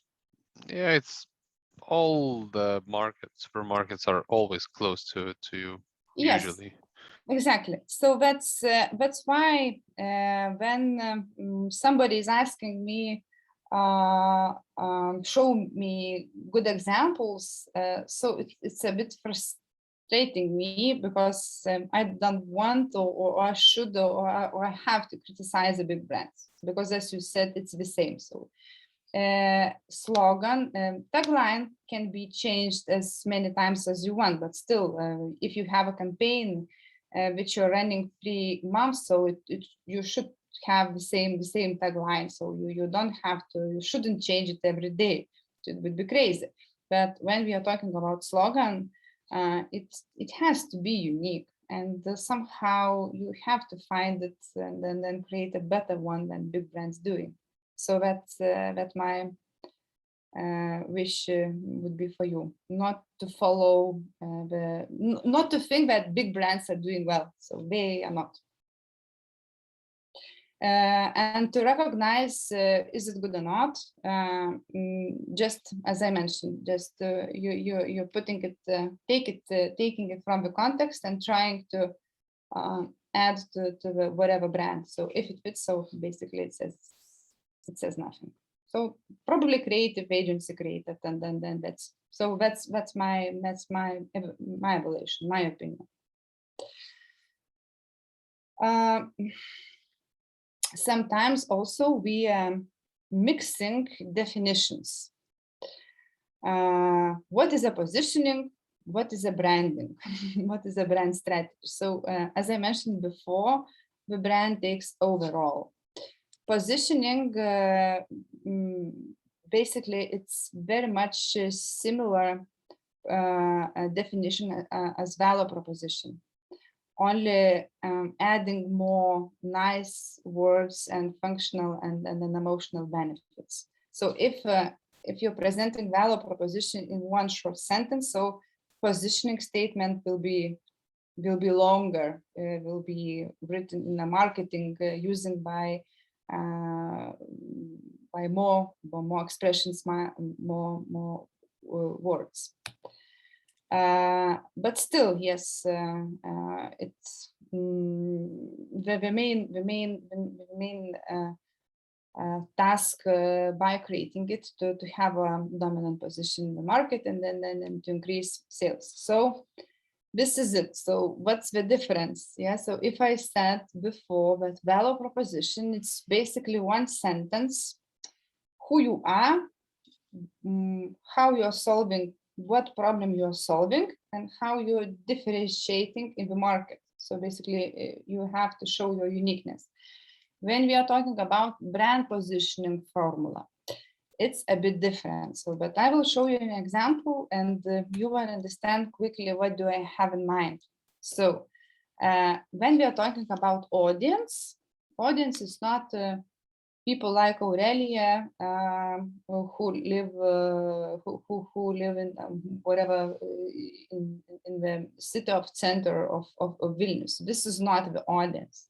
So we used to think that when we are targeting people, defining them by demographic somehow features. So what Nike is saying, you see the difference, and how do they describe their audience? Athletes in need of high quality, fashionable athletic wear. So what I will be asking from you as well, to think not about your unique value proposition, but it would be nice that you would have it on Wednesday and would be able to present it, and also try to somehow to combine and to create a nice brand propositioning statement as well. So because you have a formula, you have your brand name, probably you know which market you're going to. If you don't know, you should know today or tomorrow, because next session will be you go to the market. So basically you should know your market by today. And that's it. It should be quite easy. Why do you need that? It's not understanding. It would help you to understand as well why you're building, what are you building. It would help to understand your target group, and as well when you're going to create information website or whatever, some descriptions of your brand, it will help you as well, because you basically by making some corrections, you would have a definition, and people who would read about you, they for them resonate this message or not. So that's the value of this brand positioning formula, what I'm showing to you. So we have formula, we have an example. We talked about rational about and then emotional benefits as well. So what I said, I just wanted to say again that you don't have to create artificial benefits. It's as I say, less is always more. Choose two from one column, choose from second column. This is only an example, so it doesn't I don't want to say that only these functional and emotional benefits are in the world. So you can think and create which fits to your solution, which fits to your product or service. So that's only an example. Keep in mind it, but mostly it fits to everybody. This is an example how positioning this very well-known restaurant in the world. What do we say? So we don't say that we are providing food for children and for families and for older people, right? So they positioning themselves as a friendly family restaurant. So that's why we do. Basically, we from the beginning we keeping that line, and we are not changing the position. So we are on the left side. We are in the friendly segment, accepting. Basically, we are targeting even not older persons. We are targeting younger ones. And if you have a son or daughter who is 6 or 7 years old, so probably you would go to this restaurant because not because you want to do that, because your kid wants to do that. So we are playing basically attracting parents using kids. So this is how positioning helps to shape and unique selling proposition. So that's how do they doing it. And as I said before, it's quite similar. Only branding formula is more extended because you have to understand and then put it down your audience, target, uniqueness, and as well. But you won't do that if you won't have the value proposition. So value proposition should be created first. Then we are talking about the brand. Some facts you can ask me. So maybe we can survive without a brand. So at least surveys say that 80% of B2C buyers are more likely to buy from a brand we like it. Again, not we know it. So there is a big difference to know the brand and to like the brand, because you more keen to buy from you love one. This is emotional thing. It's not enough to know that somebody is selling a good food or nice dress. So if I don't like philosophy, if I don't like what's behind of the brand, personality, so I won't buy. So it doesn't mean I won't, but if I had a possibility, I would buy from this brand, which I like more.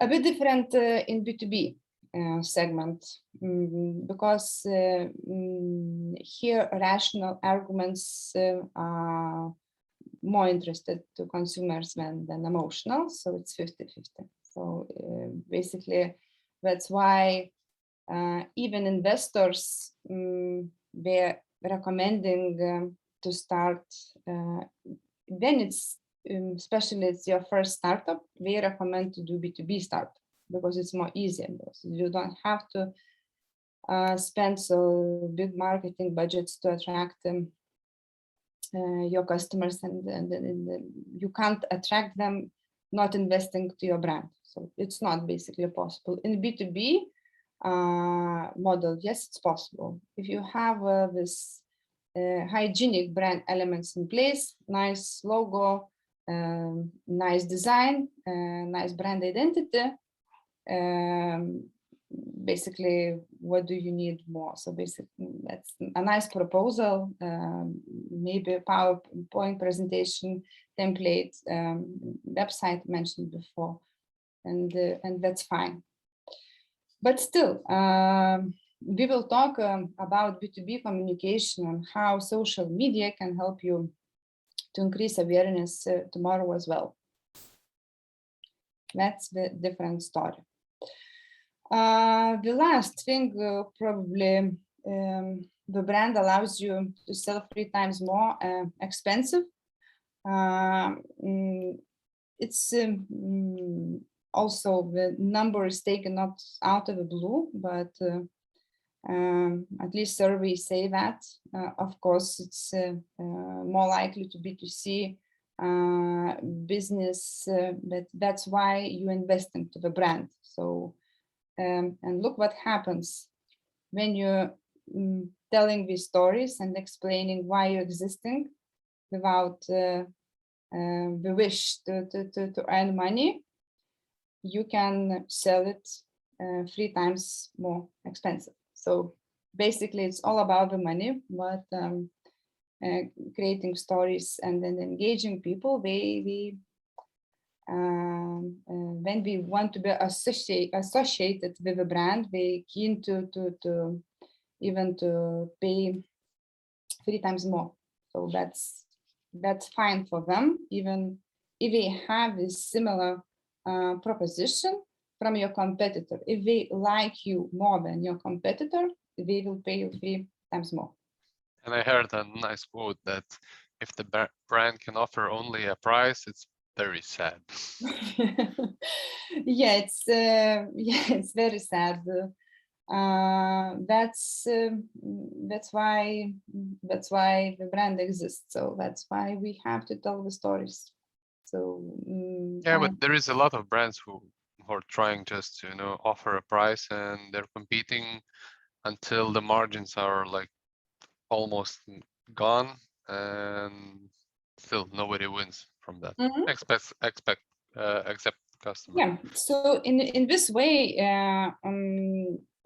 that's why the first probably lectures, I don't know Ugnius or Vaidos lecture, you had to, at least they had to explain a bit this business model structure, and when you're solving a problem. So the first thing what do you have to check the market and possibilities. So if you have so many competitors and they're beating the price, so it would be hard to go to the market, even, I don't know, with the most excellent brand communication.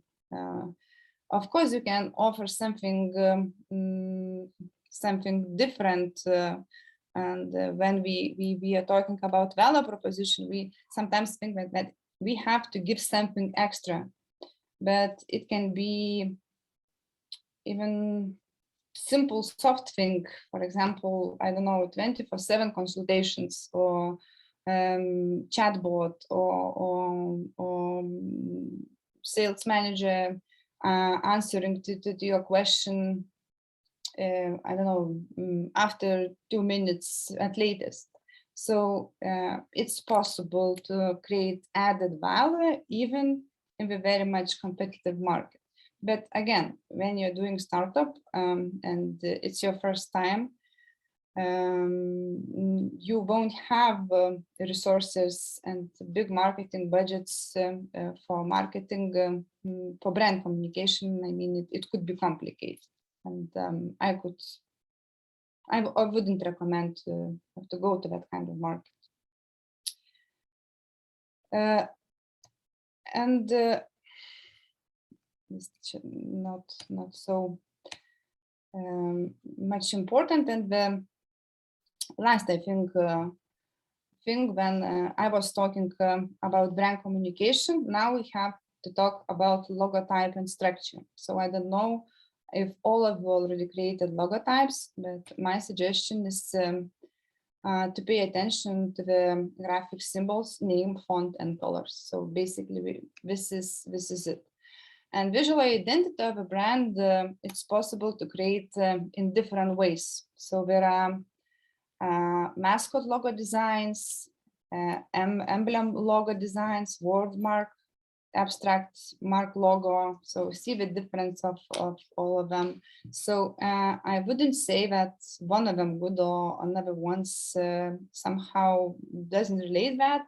But if you would ask me, I would choose word mark or combination mark logo, and explain shortly why.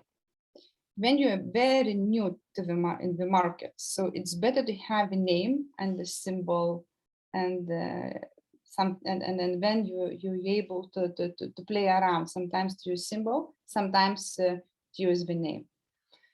So this is my recommendation, but basically there are few ways how to make a logotype, and all of them good ways. But if you would ask me, I would choose word mark, or even to think better, combination mark. At least we are recommending to people to do that. Or use, let's say, two. For example, let's say McDonald's, you know the M sign, but you also can find the McDonald's as a full name. And depending of where are you using, let's say on the business card, or like on small, somewhere, to use small gap, but use them together. Mm-hmm. Yes, yes, it's possible, but still, if I remember correctly, McDonald's, we have only M letter. We don't write down that it's McDonald's. So letter form logo design, I would recommend to do it when you're already in the market and you're changing the logotype, or a bit modifying the logotype. So then it's the reason, logical reason to do that, because everybody knows now what is M. So we don't need to explain that it's McDonald's. Nowadays, probably everybody knows what is Airbnb, but we are not changing the visual identity and keeping the same logotype. So I don't know why, but still probably that's their choice why we are doing that. If you don't have logotype, you can make it yourself using these websites which I mentioned here: Wix Logo Maker, Luca Logo Maker.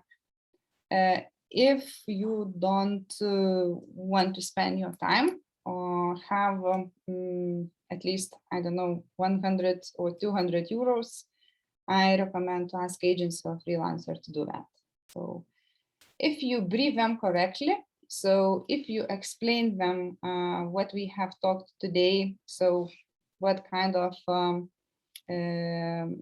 segment you're approaching and what is the market and what's your value proposition, what's your brand brand proposition formula. So I'm pretty sure if it's not a bad student, they should be able to create for you a nice logotype.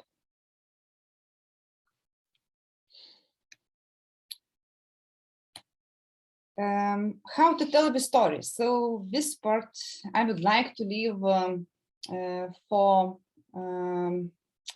Wednesday because it's a big part how to do that. We won't cover it today. But if you ask me what I suggest you to do tomorrow, so I listed here 8 advices. Tell what you and why you're doing it. So start using social networks and start communicate as an individual person. If you haven't done it yet, so I encourage you not to wait till you finish the program. So it's a good opportunity to be noticed by investors and by another target groups already. Website, to my opinion, is your like business card, whatever you're creating, B2C or B2B business. Maybe you don't have, you don't know what you're going to create exactly, but still the brand, you can put the brand, you can explain shortly what you're doing, to ask leave the contacts if person wants to connect you. So the website is always serves in a good way, even in the first stage of your business creation. So you don't have to wait till you have a final product. So you can do it now, and there are plenty non-expensive platforms today, including Wix, WordPress, or whatever. Social media accounts, I think it's not, I hope that what I'm telling you, it's not a rocket science for you.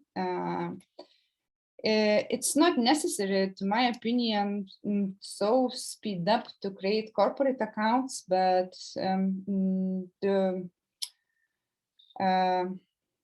refresh your personal accounts, or if you don't have Facebook or LinkedIn, I think you should create it, and to name yourself as a co-founder or founder and start to communicate with people.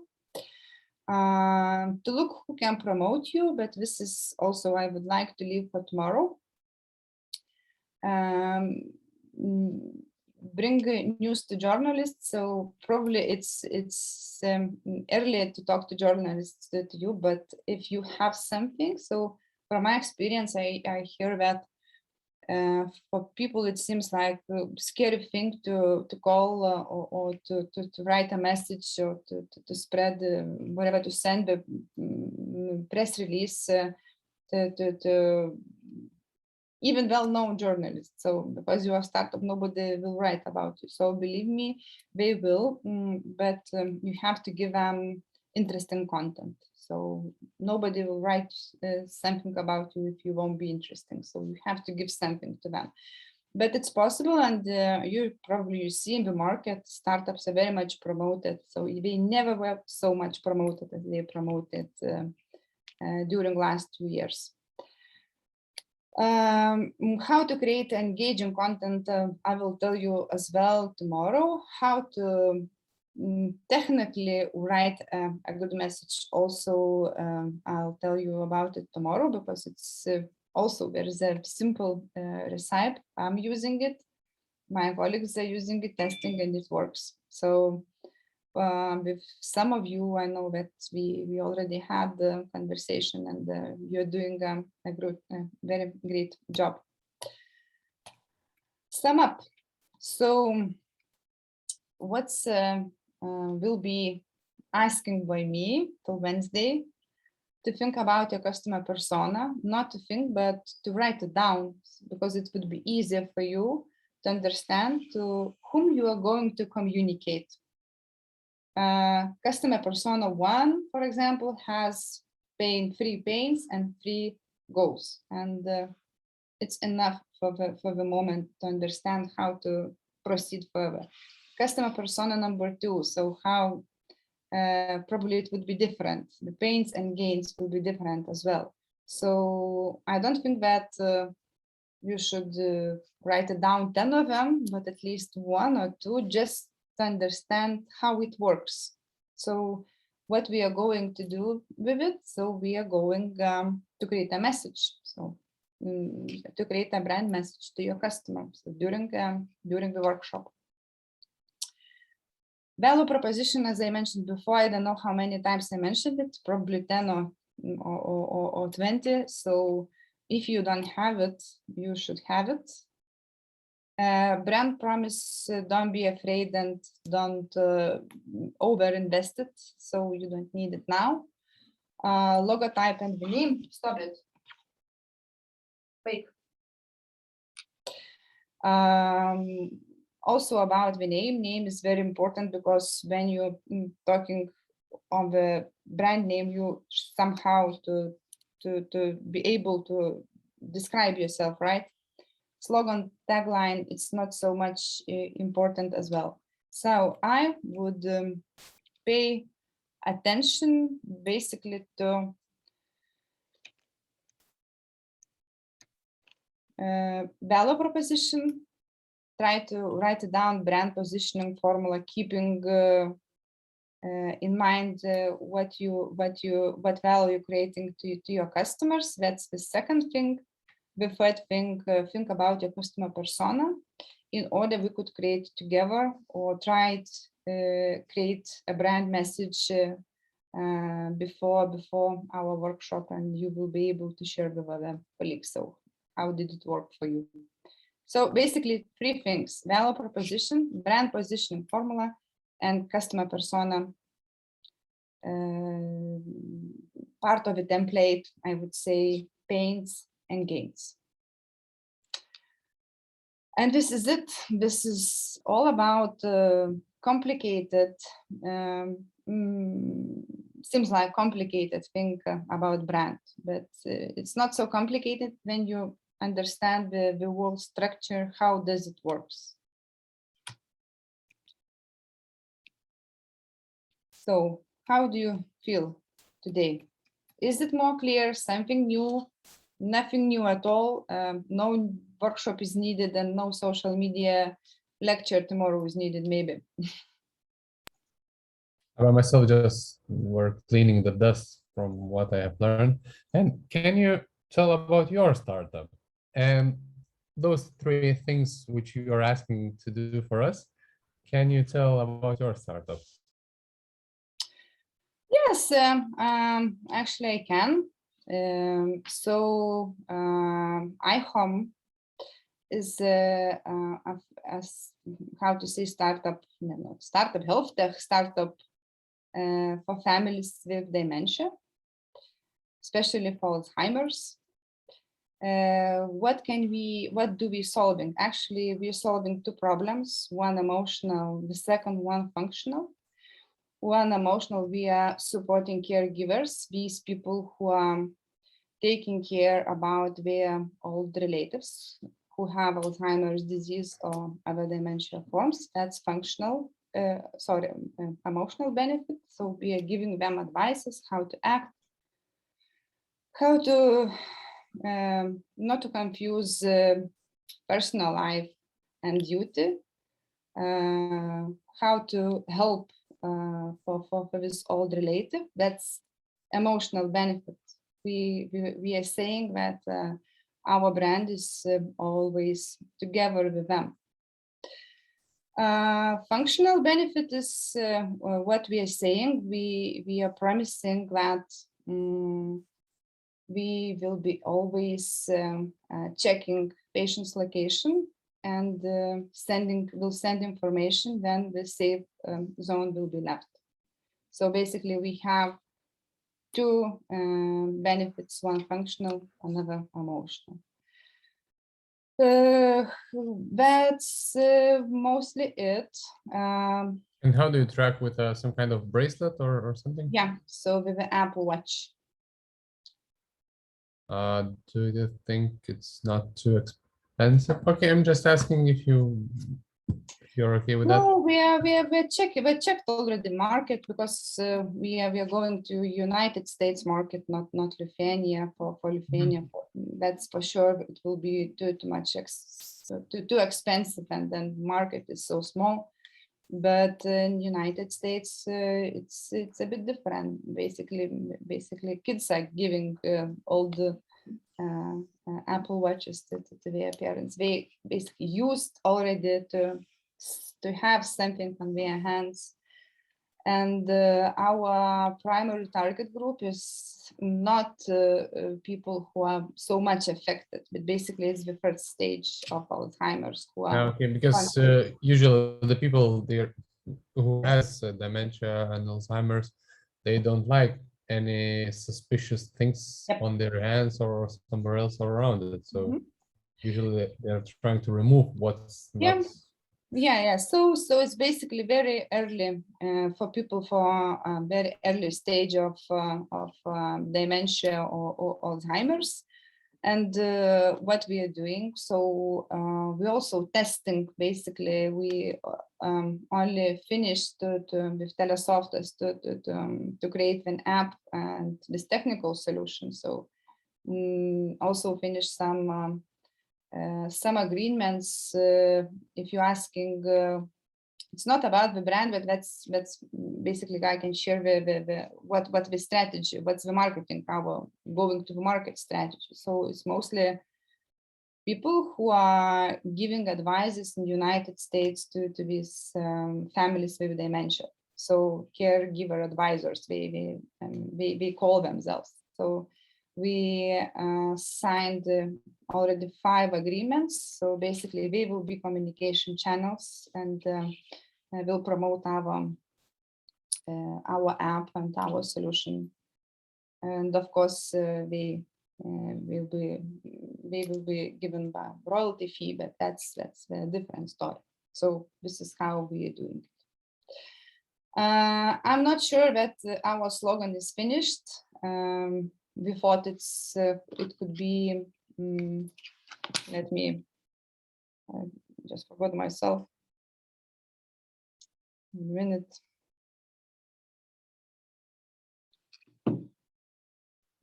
Is it important that slogan should be like 3 words? No, it's not important. It's not so much important. For example, in our case, I think it's more tagline than slogan. What we are saying, your peace of mind drives us forward.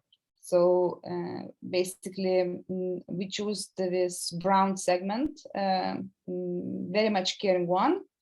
And what we say that we want to help you. So basically, why do we exist without making money? We want to help people because we understand that we are getting older as well. And who knows, maybe we are building solution for ourselves. So this is the mission. This is our main value, what we're communicating, and what do we really believe in our team. This is why we are doing. Okay, thanks.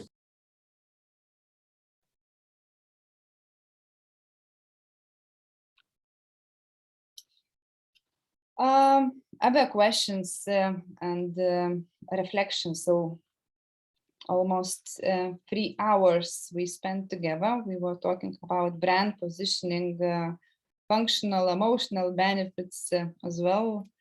How do you feel? So was it worth to participate in this lecture?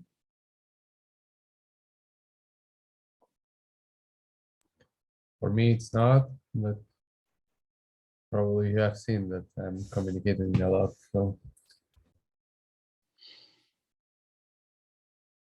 what about others? Do we have live people here?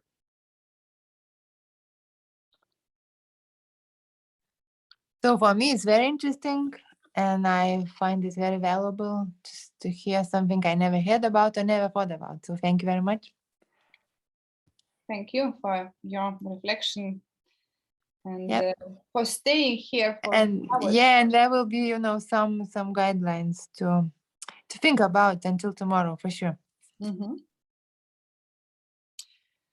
So tomorrow, what we are going to do? So basically, I don't want to say that you should all participate, and if you feel that you know many things how to communicate in social media, so you can just check a record. So that's my recommendation: not waste your time, or maybe to spend more time to think. I don't know, whatever, how to pitch investors or something, but. Tomorrow's topic, it would be content creation, how to engage people, what can you do even now without your final product. And the main idea is to propose you not to wait till something happens. So all of you can, I'm sure that all of you can start to say something, and you can say something.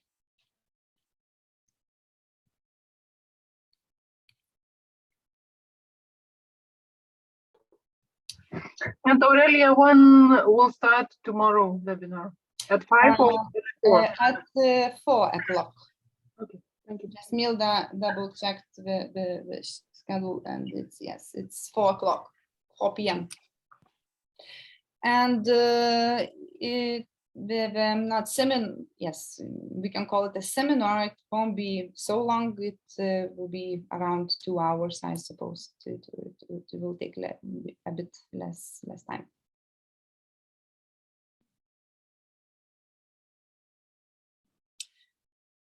Any more reflections?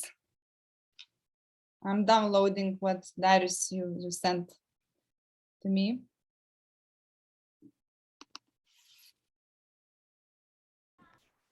Aurelia, I wanted to ask what's going to happen tomorrow. I missed something because I have to leave. Yeah. Tomorrow we are going to have